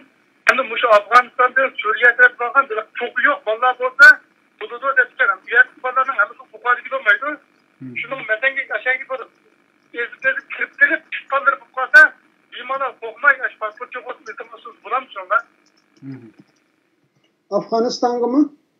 Yani şu yerga amaliy nimalarga qatnashmagan terror bilan aloqasi yo'q. Mundaq ammo jug'rafiyasi kirib chiqib qolgan qarindoshlar deydi-ku bular. Şu yerlik kirib chiqib qolgan, ammo u ishlarga aralashmagan, urush ishlariga aralashmaganlar bu bolamdı dep şunu soradı. Hem de bu kardeşimizin pasportu yokken, pasport bulmagandı köye kirgen çıkanlığını kimden bildi? Şuna mı ya? Şundak. Şurada mesela pasportsuz çıkanlar Malaysiyadan yerlerine mesela geçip kirgenler. Tamam pasport bilen çıktı ama hazır pasportu yokken bu kardeşlerinin. Bunda bulgandı kim bu Malaysiyadan çıktı, bir yer çıktı, onu kanda biliniz. Ya aslam av. Gep düşünüştük mü? O Malaysiya'ya bağladı gep Benim ama gepimden hata şuna bakmışsınız ya hata anlayamay kalmam. O biraz bu vallahi biz bilirsiz şu Malaysiya tarafından pasportsuz aleti çıkan. Çıkıp başkalarınınki izlektirişten kirip gidip ayaktırırken. Hiç anlaşmay yeni kayıp çıkan buna. Ama buldu pasport yok. Bu Yevropada bunun böyle pasport, qog'oz orqali isbotlanganligini qarindishimiz unutib qoldi. Uning uchun buni qayta so'radi. Bo'ldi, rahmat sizga hamsa. Rahmat. Boshqa buning qaytib qo'yadigan so'zlar bo'lmasa, yana bir telefonimiz saqladi-da. Mencha elektroshlarga belki inchket nim qilib ketmay. Sonra bo'ladi bo'lmaydi deydigan gap emas u. Bexatarlik tekshirishi bo'ladi. Agar pasportsiz bo'lib qolmasa, uni yana boshqalar bu yer chet elda toki ba'zilar bizni gunohkorligimizni isbotlagichi biz aktivistmiz. Va alaykum assalom, yaxshi ovozingiz chiqyapti-da. Men Mehmet akimizdan bir ikki savol so'raydigan. Bo'ladi, sizning so'zlar kesilib ketib qoldimi? Savoldan keyin davom qilamiz. So'rsangiz bo'ladi. Yaxshi bo'ladimi? Bo'ladi.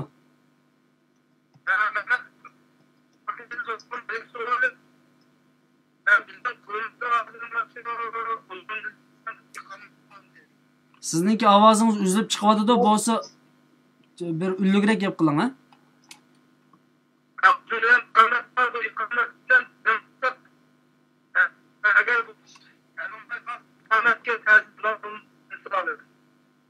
Yani başka sualınız var mı?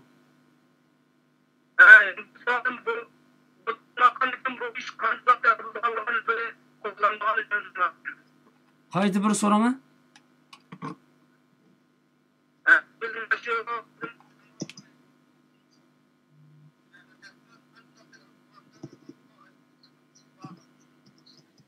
Bo'ladi. Qarindishimizning to'g'ri taz yaxshi emasga rahmat sizga. Birinchi savolning javobini boshda berib qo'ygan, nimaga keyin kirgan o'xshaydi bizningki bu suhbatimizga. Inshaalloh suhbatning beshidan anglab olsangiz bo'ladi qarindishim. Ikkinchi savolim shu bu qanchalik vaqtda hal bo'ladi yoki qanday hal bo'lamdi degandek bir savol ekan endi. Endi oldindan materiallarni beraylik. Bu qarindoshlarimiz bu ishni oson chog'lab shunchalar tushundim hozir. 5000 qarindoshimizning uchuri bor hozir qo'limizda. 20 betlik material bo'lsa 100 ming bet material degan gap. 100 betlik romandan 1000 roman, 1000 betlik romandan 100 romanlik material bor degan gap. Buning nurg'un uyg'urchadan inglizchaga tarjima qilinadi. Va Kanada hukumatining rasmiy anketlariga ko'chiriladi bu uchurlar. Ana bu qarindoshlarimiz haqida ayrim kategoriya bo'yicha dokladlar tayyorlandi. Har bir shaxsning nima deb yordamga ehtiyoji ekanligi haqida bir doklad tayyorlandi bir betlik bo'lsa. Bu bo'ladi shuni bilan 150 ming bet material. Bu oson ish emas. Ya'ni bizda bir maosh berib qiladigan adimimiz yo'q. Qarindoshlarimiz ishdan sirtda ishlaydi. Bu shuni hukumatga biz yo'lmaymiz. Yani bu işin qanchalik cho'ng hajmlik ish ekanligini bu tizimlatgan qarindoshlar bilmayapti hozirgacha. Shuni basa taqat qilib bilmaydi. Bu tizimlatgan qarindoshlar meni bir odam deb qarayapti. Bu 5000 odamning deganimda bir pasportining kopiyasi, kimligining kopiyasi, diploma, to'yxat, bolalarning tug'ilish isbotining kopiyasilarni 10 bet olmadimi? En oddiy anketning bir 4-5 betni to'shqizsak, anadan keyin bir hikoya o'sib bilan bu dokladlarda 20 bet olmadim. 5000 adam degan gap 100 ming bet narsa oldi degan gap. Oson gap emas bular. So'rashqa bu qachon ishlab baqayli. Bu yerda ya'ni bu qarindoshlarimiz unutib qolgan bir narsa bor. Ilohiy taqdir degan bir narsa bor. Xo'sh, haq. Sabab qiluvchi biz. Haq. Sabab qiluvchi biz. Alloh taqdir qilgan bo'lsa, kim nima desin bu ish bo'ladi. Biz sababini qilib oldi bilan qilishga tegishli ishlarimizni tamomlaylik. qarindoshlarimiz 5000 insonni shunchalarni kutdi, ular bir kelsin. Bu materialni men degandek bir retlab, uni qilib, jiq ishlab bu yerda. Hukumatning oldiga bir yetkazaylik. Onundan keyin hukumatni surishti qilib, jiq tashkilotlar va bularni biz harakatlantiradigan parlament va yani bu bir adamning qarori bilan bo'lmaydi. Masalan, 3000 odam emas, 1000 odamni deylik. 1000 odamning Kanadaga kelish uchun agar hukumat ekiliman desa, majilning kelar yil ekilaman degan bo'lsa, majil buning nima budjet emas, budjet yoki xomchot, moliya xomchoti kirgizish kerak. Chunki 1000 odamning aeroplan bileti $1500 bo'lsa, $1,5 million. Kelgandan keyin bu odamlarning agar hukumat akasi 3 yillik ta'minoti $25,000 hisoblab bersa, 1000 odamning $25 million oldi. Ondan keyin salomatligi bekorlik degan bilan hukumat to'laydi. Shaxslar to'lamagach biz bekorlik deymiz. Bekorlik emas, ham hukumat to'laydi.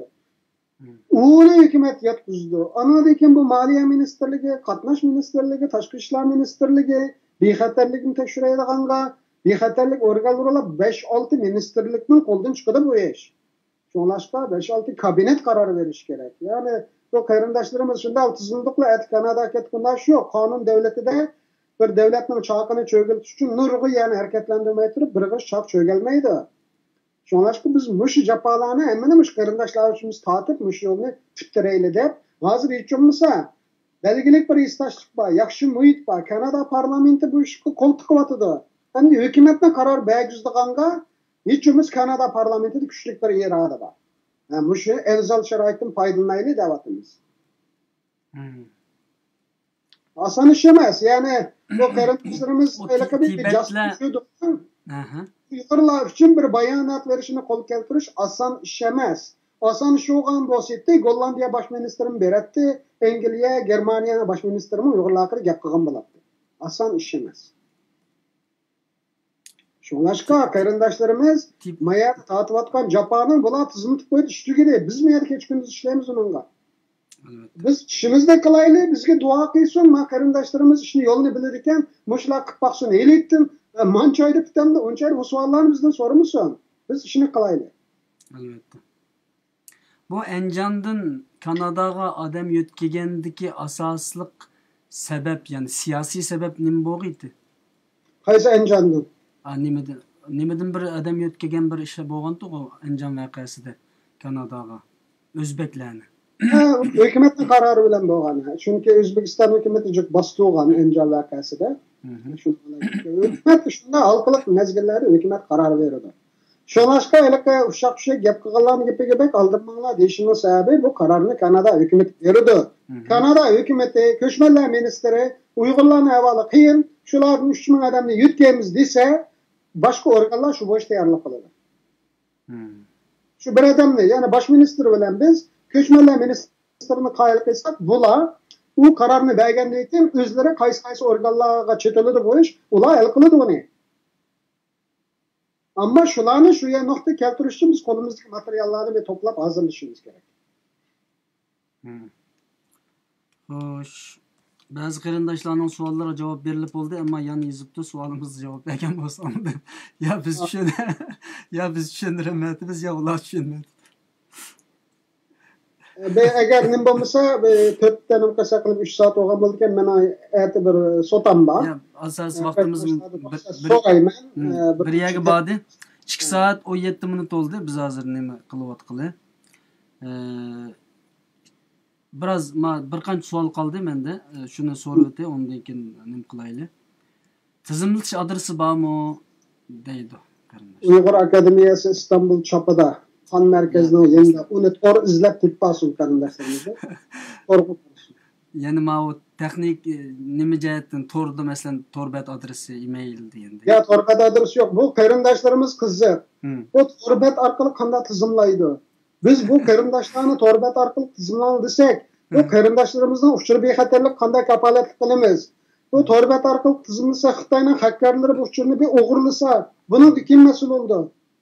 Biz harom olib nima deb ayaga demavatimiz? Ma uchur bexatarligini qilayli deb demavatdik. Torbat orqali tizimlashni qilish oson, o'tas emas. Internet orqali. Ama bizde milyon dollar yok. Şirketlerge okşaş. Ma torbetning bexatarligini kapolat qilgan. Sizlar qaqshavatlar nima torbetimga nurg'a hujum bo'lyapti kompyuterim kadar. O Türkmen qarindoshlarning uçuruna Xitoylar bir o'g'irlab qana qilamiz onu? Abay sizlarni programmaga ekirgan vaqtimda yana ulanmay bir qancha sinab qo'yib qoldi. O qarindoshlarimizni ba'zi qarayman bak oddiy bularning kallari. Biz her jihatdan o'ylayapmiz bu masalani. Torbettin tizimli qilib bo'lmaydi. Birodarlarim, bu uçurumlarni bexatarlik kapolat qilolmaymiz. Uning uchun bo'lmaydi. Bo'lmasa bizga azon to'xtaydi. Ama biz sizlarning har bir bayga uçurumlarni muhim, qarindoshlarimizni uçuru xotirjam nim bo'lsin deb shu chiqimni deb shu odamlarni avatyapmiz. Buni nima deb tushunmaysizlar? Hozirgacha bu savollarni nima deb so'raversizlar men bilmadim. Bo'lmasa oson. Facebookni avat qaranglar, uni oson gap. Men Messenger ishlatmayapman, shu bexatarlik uchun ishlatmayapman. Nurg'un qarindoshlarning uchuriga Messengerdan javob bermayman. Chunki Messengerning uchuri bexatarligi yaxshi emas. WhatsAppda anaqa shifri bilan mang'achqa u yaxshiroq. Albatta. Allah razı olsun. Yani Kanadaga berishning boshqa bir yo'llari, usullari bormi? Kanadaga berishning boshqa yo'llari, shu Kanadani xaritasida bir asla qapmay, boshqa nimadan. Xo'sh, achay. Sizlarni biroz charchatgan bo'ldik. Yo'q, shu qarindoshlarimiz Kanadani xaritasiga bir qarab, shuni yo'lini menga bedab bersin. İkinci nimani asla sizlar qapmay. Men nimen Golobosni açtım. Yani yer şarının Golobos'ta Kanada'nın bir neçe çevresi var, Janub'da Amerika. On kol tarafı Tinch okyan, sol kol tarafı Atlantik okyan, yukarı tarafı Şimalımız okyan. Ya kuşulap uçup gelsin de kardeşlerimiz, ya bilik olap üzüp gelsin. Ya vizesiz kandak kelimiz. Avrupa olsa bu hoşunu devlet gelip bunu alıp kırval desek. Bu devletin bir neçe çevresi var Amerika. Bu yaga vizesiz kandak geldi. Şu eğer bilgenler bolsa, bana ügütüp koysun şunu. Qarindoshlik deb birimiz. Kanadaga viza orqali kelisizlar, vizasiz kelgili bo'lmaydi. Shu viza ishi test bo'lg'achqa, Mehmet To'xta va qarindoshlari sizlarning g'aymanglarni yeb, hukumatga deb qarindoshlarni ekildiganga yordam so'raydi deyapti. Allah razı olsun. Yani bu bilik olab üzüp kelisizlar degan gapni masalan, mau chet elda kimi para O yollarni endi men muzokara qilishim qonun ijodini to'g'rimaydi. Yo'l topganlar shunday kelsin. Ya mesela men sormoqchi o'g'lim, yani ashta keladigan ko'chmanlar har yili mancha 100 ming odam kelib deyotgandan keyin men albatta viza bilan kelmaydi deb o'yladim. Masalan, kema paraxotlar bilan mu kelamdi o masalan Afrikadan boshqa yerga. Kelganlar bor. U mening muzokara qilish doiramdan olib keldi. Men qonun ish qilganim uchun o qarindoshlarımızga men qonun ma'lumot shaklida so'ratdim masalan. Kelganlar bor. Har xil kemalarni kiralab, nima qilib, endi shu davlatdan qanday chiqadi, 2 kishi, men 5 yil bo'ldi-ku deyman. Sri Lankadan 2000 mi, 3000 mi Sri Lankalik shu bir paraxotni ijaraga kelib, shu British Columbia'ning chegarasi elaqa sud. Su bo'yicha dengiz territoriyasi Kanadani darisi kirgish az qolganda shu qarindoshlarning shu dengizga nim qilganmi yoki shu Kanadani territoriyasiga kiriblar, mayada panolanguchilar bor deb Kanada ularni qabul qilib, aqlab, ko'klab, eng oxiri Kanadalik bo'lib ketdi. Shu kelganlar qonunsiz kelganlar bor. Qonunsiz Amerikadan chegaradan o'tganlar bor. Endi bu Kanadada hamda chegaradan qonunsiz o'tganlik unda ig'ir jinoyat hisoblanmaydi. Başka devletlerge o'xshaydi. Chunki nurg'a yerlar chegarami yo'q ekanimda. Shu sababdan endi kelaman deganlar u yo'lni men bilmayman, mening bilish doiramga kirmaydi. Agar shuni biladiganlardan so'rab, ham shu ishga arziydi desa, uning biz boshqalar uchun qaror bermaymiz, o'zlarining qarorini o'z bas bo'ldi. Chunki bu savolni so'ramay desam, jiq keladi bu savol. Masalan, Yevropaga ya Kanada, Amerikaga bundaq bo'lsa qilindi, andaq bo'lsa. Uning uchun ham bu ma'lumot shaklida Mesela Gollandiyaga her yili necha minglagan ko'chman paraxot orqali va yoki nima orqali bu mening kompyuterim bilan birsi yetishib mana. Nima orqali masalan bu cho'ng mashinalar bor, mashinalar orqali degandek keldi ekan. Shunga o'xshagan shaklda kilalamdi deb bundaq ma'lumot shaklida ham so'radim. Cho'qim keldiganlar bo'lishi mumkin. Dengiz orqali hamda Kanadaning shimolidan odam kelmaydi. Şimaliy Buz Okean var, kutup, Şimaliy kutup. Hem de Alaska'dan madem keladi shunda atayin, shunda Alaskaga tutuşacağı yeri Amerika bilan tutuşudu. Alaska Amerikanın yeri. Ondan başka ben o'ng qo'l taraf qarayman, sol qo'l taraf qarayman, shu Atlantik okean bilan Tinch okeanni ko'ryapman. Dengiz emas, okean. Janubiy tarafda Amerika va shimoldan kelanmasa, ichki tarafdan kelanmasa, birdan-bir kelish Amerika orqali kelishadi. Bo'lmasa Kanada o'z orqali kelish. Yani sizlar bu Uyg'urlarningki Kanadaga kelish masalasida baya rasman xaritligi qarab chiq izlaniblar yani demak. Ya bu savol so'raydi mendan, qanday yo'li bo'lsa hammalarni ham to'g'ri keladi. Yo'li bo'lmagan chiqadi. Viza bilan kelish birdan-bir yo'l. Endi viza olinmagandan keyin hukumat yo'lini shuna akilaydi deyapmiz. Yani bu qarindoshlarimiz o'ylaydi ba'zilari bu nereden chiqqani bu ishni.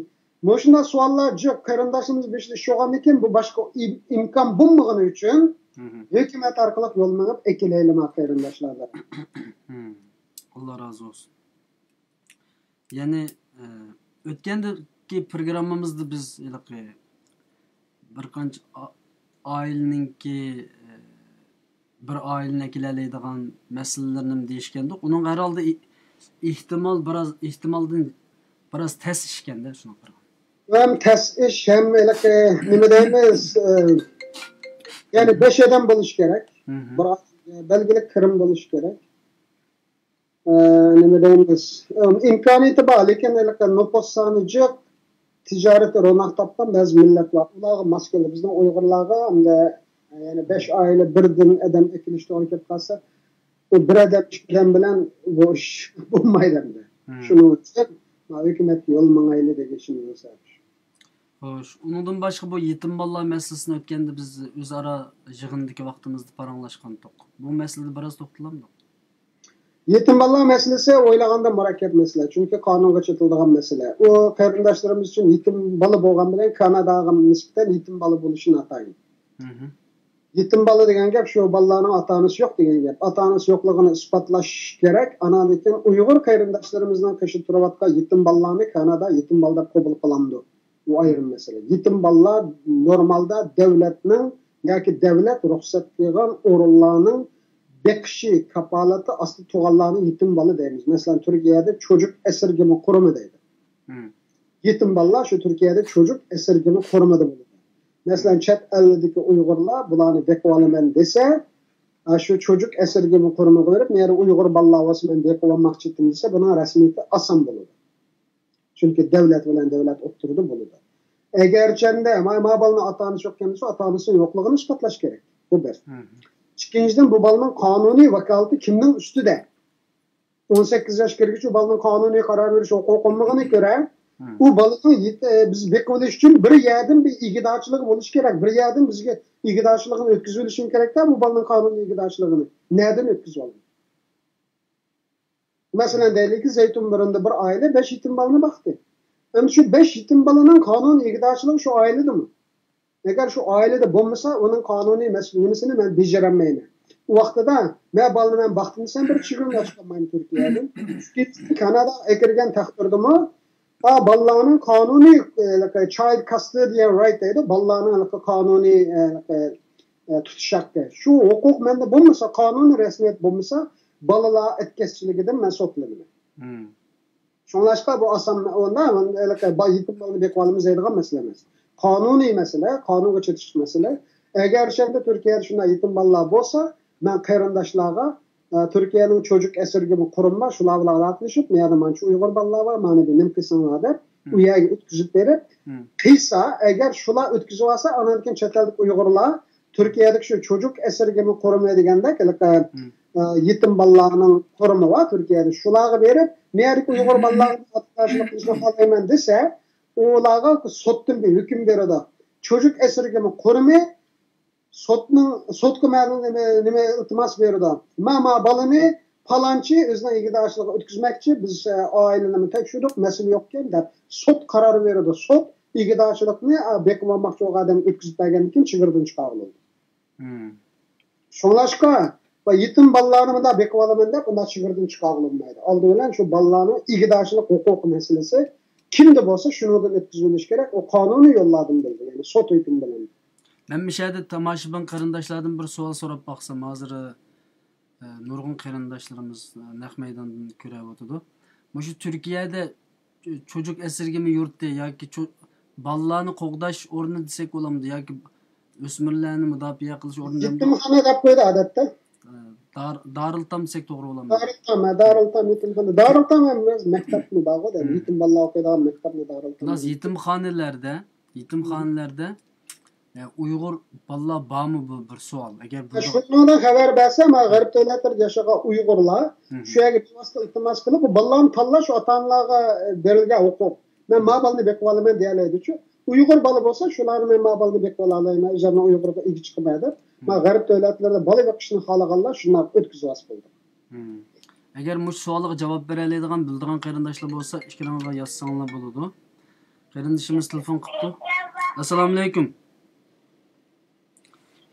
Assalomu alaykum.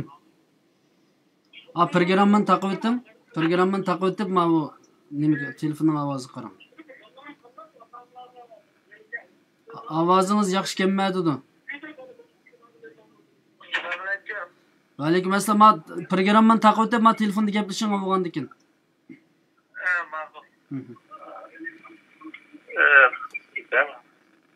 So'zlasangiz bo'ldi, saqlayapmiz sizni.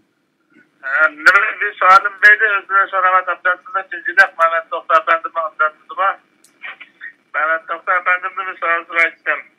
Xo'sh. 12-sizlar Facebook'ta saat 10:35 o'tgan vaqtida bizni ilan yozgan ilanda Saudiya Arabistonda yoki kishib Turkiyada bo'lmagan boshqa davlat vakillari email orqali iltimos qilsanglar bo'ladi deb email yozgan emaili bor. Xo'sh. Men shu emailga butun bilimniki materialni yo'lladim. Beşikten cevap gelmeden de hazır material gelmeden anlasam bu akıl uygun emas deydi bu gapda hazır. Ya ishki gap. Emailda yo'llasa bu xotirjam bo'lmaydi bu nimaga adab. Ondan adam ya ders emailni yo'llamagan bo'lsa e'londa emailni yo'llab qo'yapti-ku, men buni tizimlasam bo'ladi, shu email orqali belgi soat 10:35 o'tgan men hozir yo'llab qo'ysam bo'lsa shu programmani aslida shu e'lonni ko'rsatib yo'llab qo'ysam bo'ldi. Sizlar maqsad savol nima? Savolni sizlar. Savolni men tushundim. Tushundim. Savollarga javob berayman. Bo'ladi. Men shunda deganim to'g'ri, emailga yo'llagan bo'lsalar, xotirjam bo'lsalar bo'ladi. U emailga kelganni aballarni vaqt yo'q ko'ranmayotdi, lekin topshirib oldi. U emailga yo'llamanglar demedim men. İnternet orqali tizimlasak bo'lamdi deganlarga javob berdim. İnternet orqali tizimlashgan torbetga bir katakchini chiqarib qo'yamiz. Shu katakchiga uchiranglarni to'ldirishlar bunda degan gap bor. Men uni bo'lmaydi bexatarlik nuqtasidan dedim. Ammo sizlarga yo'llagan Uyghur Refugee Project@gmail.com degan bir email bor. Uningga kelgan uchurlar bexatar uchurlar. Uningga yo'llagan bo'lsalar, u bizga kelgan bo'ldi. Onu fakat qarindoshlar bayatını anlagan bo'lsalar, tamoq yeydigan vaqtini qisib tizimlayotdi 12 soat 15 soatdan. Emailga birdan javob beribmidi? Javob bermadi degan gap uni topshirib olmadi degan gap emas. Topshirib oldi, uninga javob berib yetishmadi. Shunlashqa sizlar xotirjam bo'lsalar bo'ldi, uchurlari keldi. Tizimlayotgan qarindoshlarimizni shu suhbatga chiqaman deb 4 kundan beri aloqalashamadim-da men masalan. Aşı derecede ciddi işler. Yani sizler olimi bilan neşbitni almashtirib qo'yapti hozir. İnternetda tizimlama degan gap, emaildan uchur yo'llama degan gap emas. İnternetda tizimlama degan gap, biz maxsus torbatdan birini yasab, uchurlaringlarni mana kirgizinglar. Pasportlaringlar hamma narsalarni mush bo'sh tizimlang degan bo'lsak, biz uningga yo'q dedik. Shunga adam evatdik. Ammo emaildan evatga uchurlari u bexatar. Şunlaşqa onundan ansır bisligim bo'ldi. İnsanlar sizga javob berolmaydi. Kech kunduz ishlayotidu. Har bir odamga sizga o'xshash insonlar nechisi javob berdi, nechisi to'ldadi, nechisi yo'lladi, bir ay ish kuzi. Qanday javob berib bo'ladi? Aran ishlayotgan ishga odam bir haftadan so'ng 4000 odamni tizimlabdi. Kech kunduz ishlayotsa qanday javob beradi sizga? Sizlarmi o'zinglarni boshqalarning o'rniga qo'yib, bundaq biroz angliq bo'lishinglar kerak. To'xtab turma qarindoshlarimiz hakikaten aldırışgan. İşlayotibdi, o'ynamayotibdi. Ama men e-mailni yollagan bolsam çokum tapşırıp aldı. Şu tapşırıp algan e-mailden muşula şu toldaga enkitler okşuş bir taraf kıldı dep şunun şansları buludu. Bizden onda so'l so'ramaysizlar. Bu bizning xalqimiz şu bir ish qamlashmaslam qabullab ketadigan yeri bu nima ish qilsa bo'ldi. Yalgan gap degende iman qapti bu qarinishimizga nimadan toptiray ondan manch o'tganda deb. Men qilgan gapimga ega, men qilgan ishimga ega. Uni deyishning hojati yo'q. Uni deyishlarining hojati yo'q. Bizni qiynab oldi qo'yman deb unda deb gap qilishlarining hojati yo'q. Men savollar yaxshi niyatda o'tirib qo'ygan savol emas. Bu qarinishimiz u bir xatolik bo'lgan bo'lsin yoki mana deb qo'yay. Sizlar ishni almashtirib qo'ydi. Internet bilan tizimlama degan bilan e-mail yo'llama degan ikki gap bor. Sizlar savolni deyilgan gapni tushunmay turib bunday qilishlar bo'lmaydi. Allah razı olsun. Telefon üzülüp ketip qoldi depti. Agar üzülüp ketgan bo'lsa qaytib olsanglar bo'ldi. Haqqonlarga nima qilmaymiz inshaalloh. Xo'sh, sizni jiq charchatdik. Bu mencha aytaminan nimam bor. Men oxirida 5 kucha so'zimni davatay. Yana bir nim bo'lib qolsa yana program qilamiz bir fursat bo'lganda. Ol sizni charchatdik. Men oxirida eng kulkili bo'lgan savoldan birini so'rab qo'yay sizdan. Yani biraz komik olsun deb. Kanada vatandaşlıkka o'tgandan keyin pasport beramdi deb so'radi. Vatandaşlık olib bo'lgandan keyin pasport beramdi debdi. Deganda qiziq savollar intayin ko'p. Men jiqlarni so'ramadim. Endi qanday qilamiz? Mushtaq vatandaşlık bilan pasportning nimaligini bilmagan bo'lsa, o qarindoshlar Kanadaga kelmasin bo'ldi. Sizlarga ko'p rahmat. Allah razı olsun. Allah sizden razı olsun. Biraz charchatdik. Ama nayet verimlik, nayet faydalı bir sohbet oldu. Nurgun suallarını sorup algan bulduk. İnşallah bop qala bu iş. Eğer bolap qap qalsa nayet bir ecir var inşallah. İnşallah biz hem de bir narsaga ishondik, yo'lga chiqdik. Allah yo'limizni ochib qo'ysin. Allah nasib qilsin bizning tilimiz. O qarindishimiz yana telefon qilgan o'xshaydi. Haqqiga nima bo'lib qolmasin, balkim yo kechirim so'ram bilmadim. Assalomu alaykum, qarindishim gap qilsangiz bo'ldi. Va alaykum assalom. Ya men boshqa niyatda men ana to'xtabadimmi ko'nglim og'ib turib, boshqa yomon niyatda unda mendan xafa bo'lsin agar men gapni to'g'ri so'ramagan bo'lsam, men bu haqida bu programmada ya telefonda o'qib ko'rmagan bo'lgandan keyin ba'zi gapni to'g'ri demagan bo'lishim mumkin. Lekin bolarimning materialini amini to'liq yo'llagan bo'lgandan keyin hozir men anglab programmani boshdan angladim. Buningda to'g'ri nima emas, bexatar emas bu deganligi men ansidan shuning bilan telefonni beslam uzunlik gapira. Aytgan mana to'xtab bandim gap qildi, bu bola yaxshi niyatda gap qilmadi. Men ayg'ir yomon niyat yo'q. Mana to'xtab bandim ko'nglimni ishlagan xohlaysa buniki ishlarni yo'naltirib chiqarib taqamda yaxshi bo'lishiga men duo qilib kelayotganimni bilsa, shunga menda xato tushunish qilyapmiz. Bo'ldi, rahmat. Allah razı olsun. Chiqib gaplar tushunish bo'ldi. Söz orliqi tushunishmaslik bo'lgan o'xshaydi. Qilamiz, ishkiliga rahmat, Alloh rahmat qilsin. Bo'ldi, rahmat. Allah razı olsun. Sizlarga ko'p rahmat. Nurg'un qarindoshlarimiz duo qildi o'zlariga. Yani xizmatlarga utuq tilabdi inkoslarda. Qolganini birozdan keyin o'zlari agar vaqtlar chiqqanda ko'rib asli bo'ladi. Bo'ldi. İnşallah. Yana bir qarindishimiz telefon qilib qoldi. Qanday qilamiz? Ilib o'tamdik bunimi? En ahak so'zim bir javob beraman. Assalomu alaykum. Yaxshi naq maydondan urutibsiz. Deb so'z bo'lsa. Men faqat bir savol so'rayman shu, men shayman agar shu tizimlatganlarni bizdan bahrilasa bizning müşiyatni azroq bo'lsin iltimos qilib yo'lmayib boqsak qanday bo'ladi bunga men to'xtatandim qanday qaraydi-ki? Shivsiyadimmi? Shivsiyadim. Ha, bo'ldi. Başqa savol bormi, tugdimi? Yo'q. O'shni bir so'rab baqsiz, rahmat. Rahmat sizga. Bu şu Şivsiyadagi bir ovoz tonish kelyapti-da, Şivsiyadagi ma'lum bir tashkilotda turayotgan qarindishimiz. Yana buni ashadimi bir nim qilsa qanday bo'ladi debdi.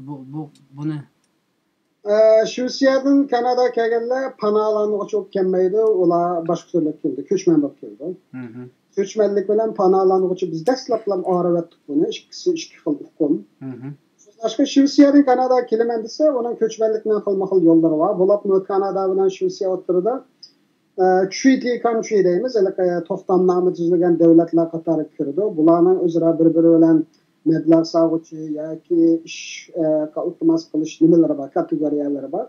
Uni Shvetsiyadagi Kanada elchixonasi kirib, men Kanadaga ko'chmoqchi desa, uni yo'li boshqacha bo'ldi. U refugee bo'lish shart emas. Refugeelik degan, ma davlatda men zulm ko'ryapman, ma davlatdan men qochmasam meni jazolaydi degan gap. Shvetsiya u qarindoshlar bunday qilmaydi. Shvetsiyaga cho'qim panohlik tilgan yoki Shvetsiyaning qo'g'dish ostida bu qarindoshlar. Uning ustiga Shvetsiyaning davlat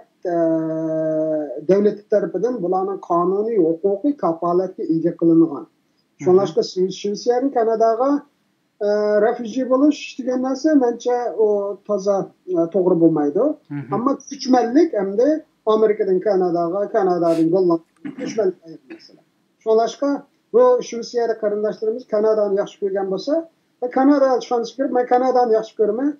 Manchi balam bor, men Kanadada bunday ishlarni qila olaman, men ko'chmoqchi, sharting nima desa, ular yaxshi ma'lumot beradi. Allah razı olsun. Yani Shvetsiyadami bu şekilde bir nima ilib xizmat ilib borsa bo'ladimi? Albatta, nima ish bo'lmaydi. G'arb demokratik davlatlar fuqarolarni anglaydi. İcra qilsin, qilmasin fuqarolarni anglaydi. Bu dardni yetkazganlarni soni jiqo'gan sari obdaroq anglaydi. Besim ko'payganda qiladi. Shunlashqa u har davlatlik tashkilotlarimiz ammo vaqirab jaqirmasdan, quruq gap qilmasdan Uyg'urlarni hozirgi ahvolini insonparvarlik nuqtasidan, Xitoyning zulmini siyosiy nuqtadan, Turkiyadagi Uyg'urlarning nuqtasini Xitoyning zulmi sababidan insoniyat krizi yuz berganligi, bu insonlarning vatansiz qolganligi, qonuniy qo'g'irishga erishilmay ma nuqtadan tutib, yumshoq geçiş deymiz buni, yumshoq nuqtadan. Chunki ba'zi nuqtalarni siyosiylashtirgan sari davlatlar tikilinib qoladi. Agar bizning maqsadimiz üzüm yeyish bo'lsa, üzüm yeymiz. Ammo üzümchini urush bo'lsa, o boshqacha gap endi. Biz bu qarindoshlarga yordam qilamiz desak, bu qarindoshlarning zaten bu avval qilishning sababi siyosiy. Xitoyning zulmi. Bu ayrım mesele. Onu her yerde ayıplayımız, onun karşı bütün faaliyetimizni qilamiz. Ama bu qarindoshlarning üçüncü bir devlet yetkilişi, qabul qilgan devletga nisbatan insoniy bo'lsa, asarat bo'ladi. Ma gapni arib etgan yaxshi. Bizning siyosiy qarshiligimiz Xitoyga, qabul qilmoqchi bo'lgan davlatga emas. Qabul qilgan davlatni siyosiy nuqtadan qoyil qila olsak, siyosiy nuqtadan, insonparvarlik nuqtasidan qoyil qilamiz. Insonparvarlik nuqtasidan qaysi shu davlatning sharoitiga qarab, boshqa qarindoshlarni o'rinlashtirish bo'lgandan keyin, bu qarindoshlar o'rinlashib olgandan keyin demisimi, bu da'voga asos qo'shadi. Bu da'voning siyosiy tarkibi mana nopos chiqmagan sari siyosiy tarkibi kuchli bo'ladi. Taktika masalasi. Allah razı olsun. Rahmat o'zlariga. Oxirida qaytib qo'yadigan so'zlar bormi? Ya ko'p rahmat qarindoshlarimizdin inshaalloh foydali bo'lgandi. Duo qilsin, qarindoshlarimiz ushab kelib kishimisin. Duo qilsin. Duolarini eksik qilmasin. Bo'labmi shu Turkiyadagi qarindoshlarga duo qilsin. Naytici fidakarlık qildi, uyliklarini tashlab, bütün ishlarini tashlab, qilayotgan ishini tashlab bordi. Shu qarindoshlarga mehr muhabbetimizni yetkazamiz deb bordi. Az to'losini qarindoshlarimizni yordam qilaylik deb bordi. Xitoyning zulmiga uchragan shu yuragi nayti su ichmagan, bir paxta jipiga bog'langandek nayti ojizli bardosh qilish nimasi qolgan. Bu qarindoshlarga yordam qila olaman deb bordi. Men haqiqatan nayti ta'sirlaniglik bu qarindoshlarimizni bu fidokorligidan. İnşallah Türkiye'de qarindoshlarimiz buni ko'rgandi, his qilgandi. Duo qilsin. Aramızda mushundaq yaxshi insonlarning soni ko'paysin, fidokor insonlarimizning soni ko'paysin. Amin. Davoriganlik yolg'iz shu orda ulashtirish emas, ko'chaga chiqish ish emas. Mana bu xizmatlarni birlar qilish kerak. Ishonchli odamlar mushundaq qarindoshlarimizdek aramizda chiqlash kerak. Shundaq haqoratlarga yo'liqdi, yana beshini ichiga ishlayotdi. Hakikaten ben şulara minnettarlığımı bildirimen, teşekkürlerimi bildirimen. Allah razı olsun. Bulanın özürünü Allah verir. Karındaşlarımız mümkün olsa dualarına kem kılmasın şu karındaşlarımız. Amin. Allah razı olsun. Bundaqda bugungi programmamiz mishada oyoqlashgan bo'lsa, inshaalloh kelgusi zamonlarda ham davomli bu ishning keyin yurimiz. Taqib qilib yana qandoq bo'lyotidi, qaysi shaklda bo'lyotidi, xizmatninki oson, qiyinchilik hamma taraflarini so'rab turamiz inshaalloh. Va alohida Dunyo Uyg'ur qurultayininki muhojirlar ishxonasining mudiri Mehmet To'xta apandimga alohida rahmatimizni bildiramiz inshaalloh, chunki amaliyot ish qilyapsizlar. Gap qilib ish qilmayotganlar bor, ammo ish qilib buni jiddiy jafo chekayotganlar bor. Bularni bizning ko'zimiz ko'rib turdi. Har zaman sizlarga o'zimizning rahmatini aytamiz. Kim bo'lsin, qaysi tashkilot bo'lsin. Ammo ish qilmagan vatan xalqining nomini egallab, shuar to'lab, ammo ish qilmayotganlarni albatta tanqidlaymiz. Ilmiy tanqidlaymiz. Haqorat so'z ishlatmay turib, ayblashga tegishli yeri bo'lsa ayblaymiz. Ammo ish qilayotganlarning maqtashga tegishli yeri bo'lsa maqtaymiz inshaalloh. Har zaman bizmi ham bir xalq sifatida yaxshi tashkilotlarning, ya'ni haqiqiy amaliyotchi tashkilotlarning og'ida mengishga majburmiz va cho'qim mengishimiz kerak bo'ladi. Bularni qo'llash, destaklash, bularning yordamchi bo'lish, hech bo'lmaganda moddiy, ma'naviy tarafdan ega chiqish, ya'ni bularni qo'llash bizning majburiyatimiz bo'ldi, aziz qarindoshlar. Özlergim köp salam depti qarindoshlarimiz. Jiq duoy salamlarni yo'lladi. İnşallah kelgusi zamonlarda yana bu to'g'risida bizning programmamiz bo'lib qolsa, sizlarni taklif qilib, sizlarningki ma'lumotlarni olamiz inshaalloh. Aziz qarindoshlar, bugun mishada oyoqlasin, hammanglardan Alloh rozi bo'lsin. Oyoqqacha ko'rib, nihoyat jiddiy va qizg'in suhbat bo'ldi. Hammanglarni Allohga topshirdik. Mehmet To'xta efendim özlerini Allah'a topşirdim. Allah'a emanet. Yani bir kıtımlık programda görüşürüz. Aman bulunlar. Esselamu aleyküm. Aleyküm esselam.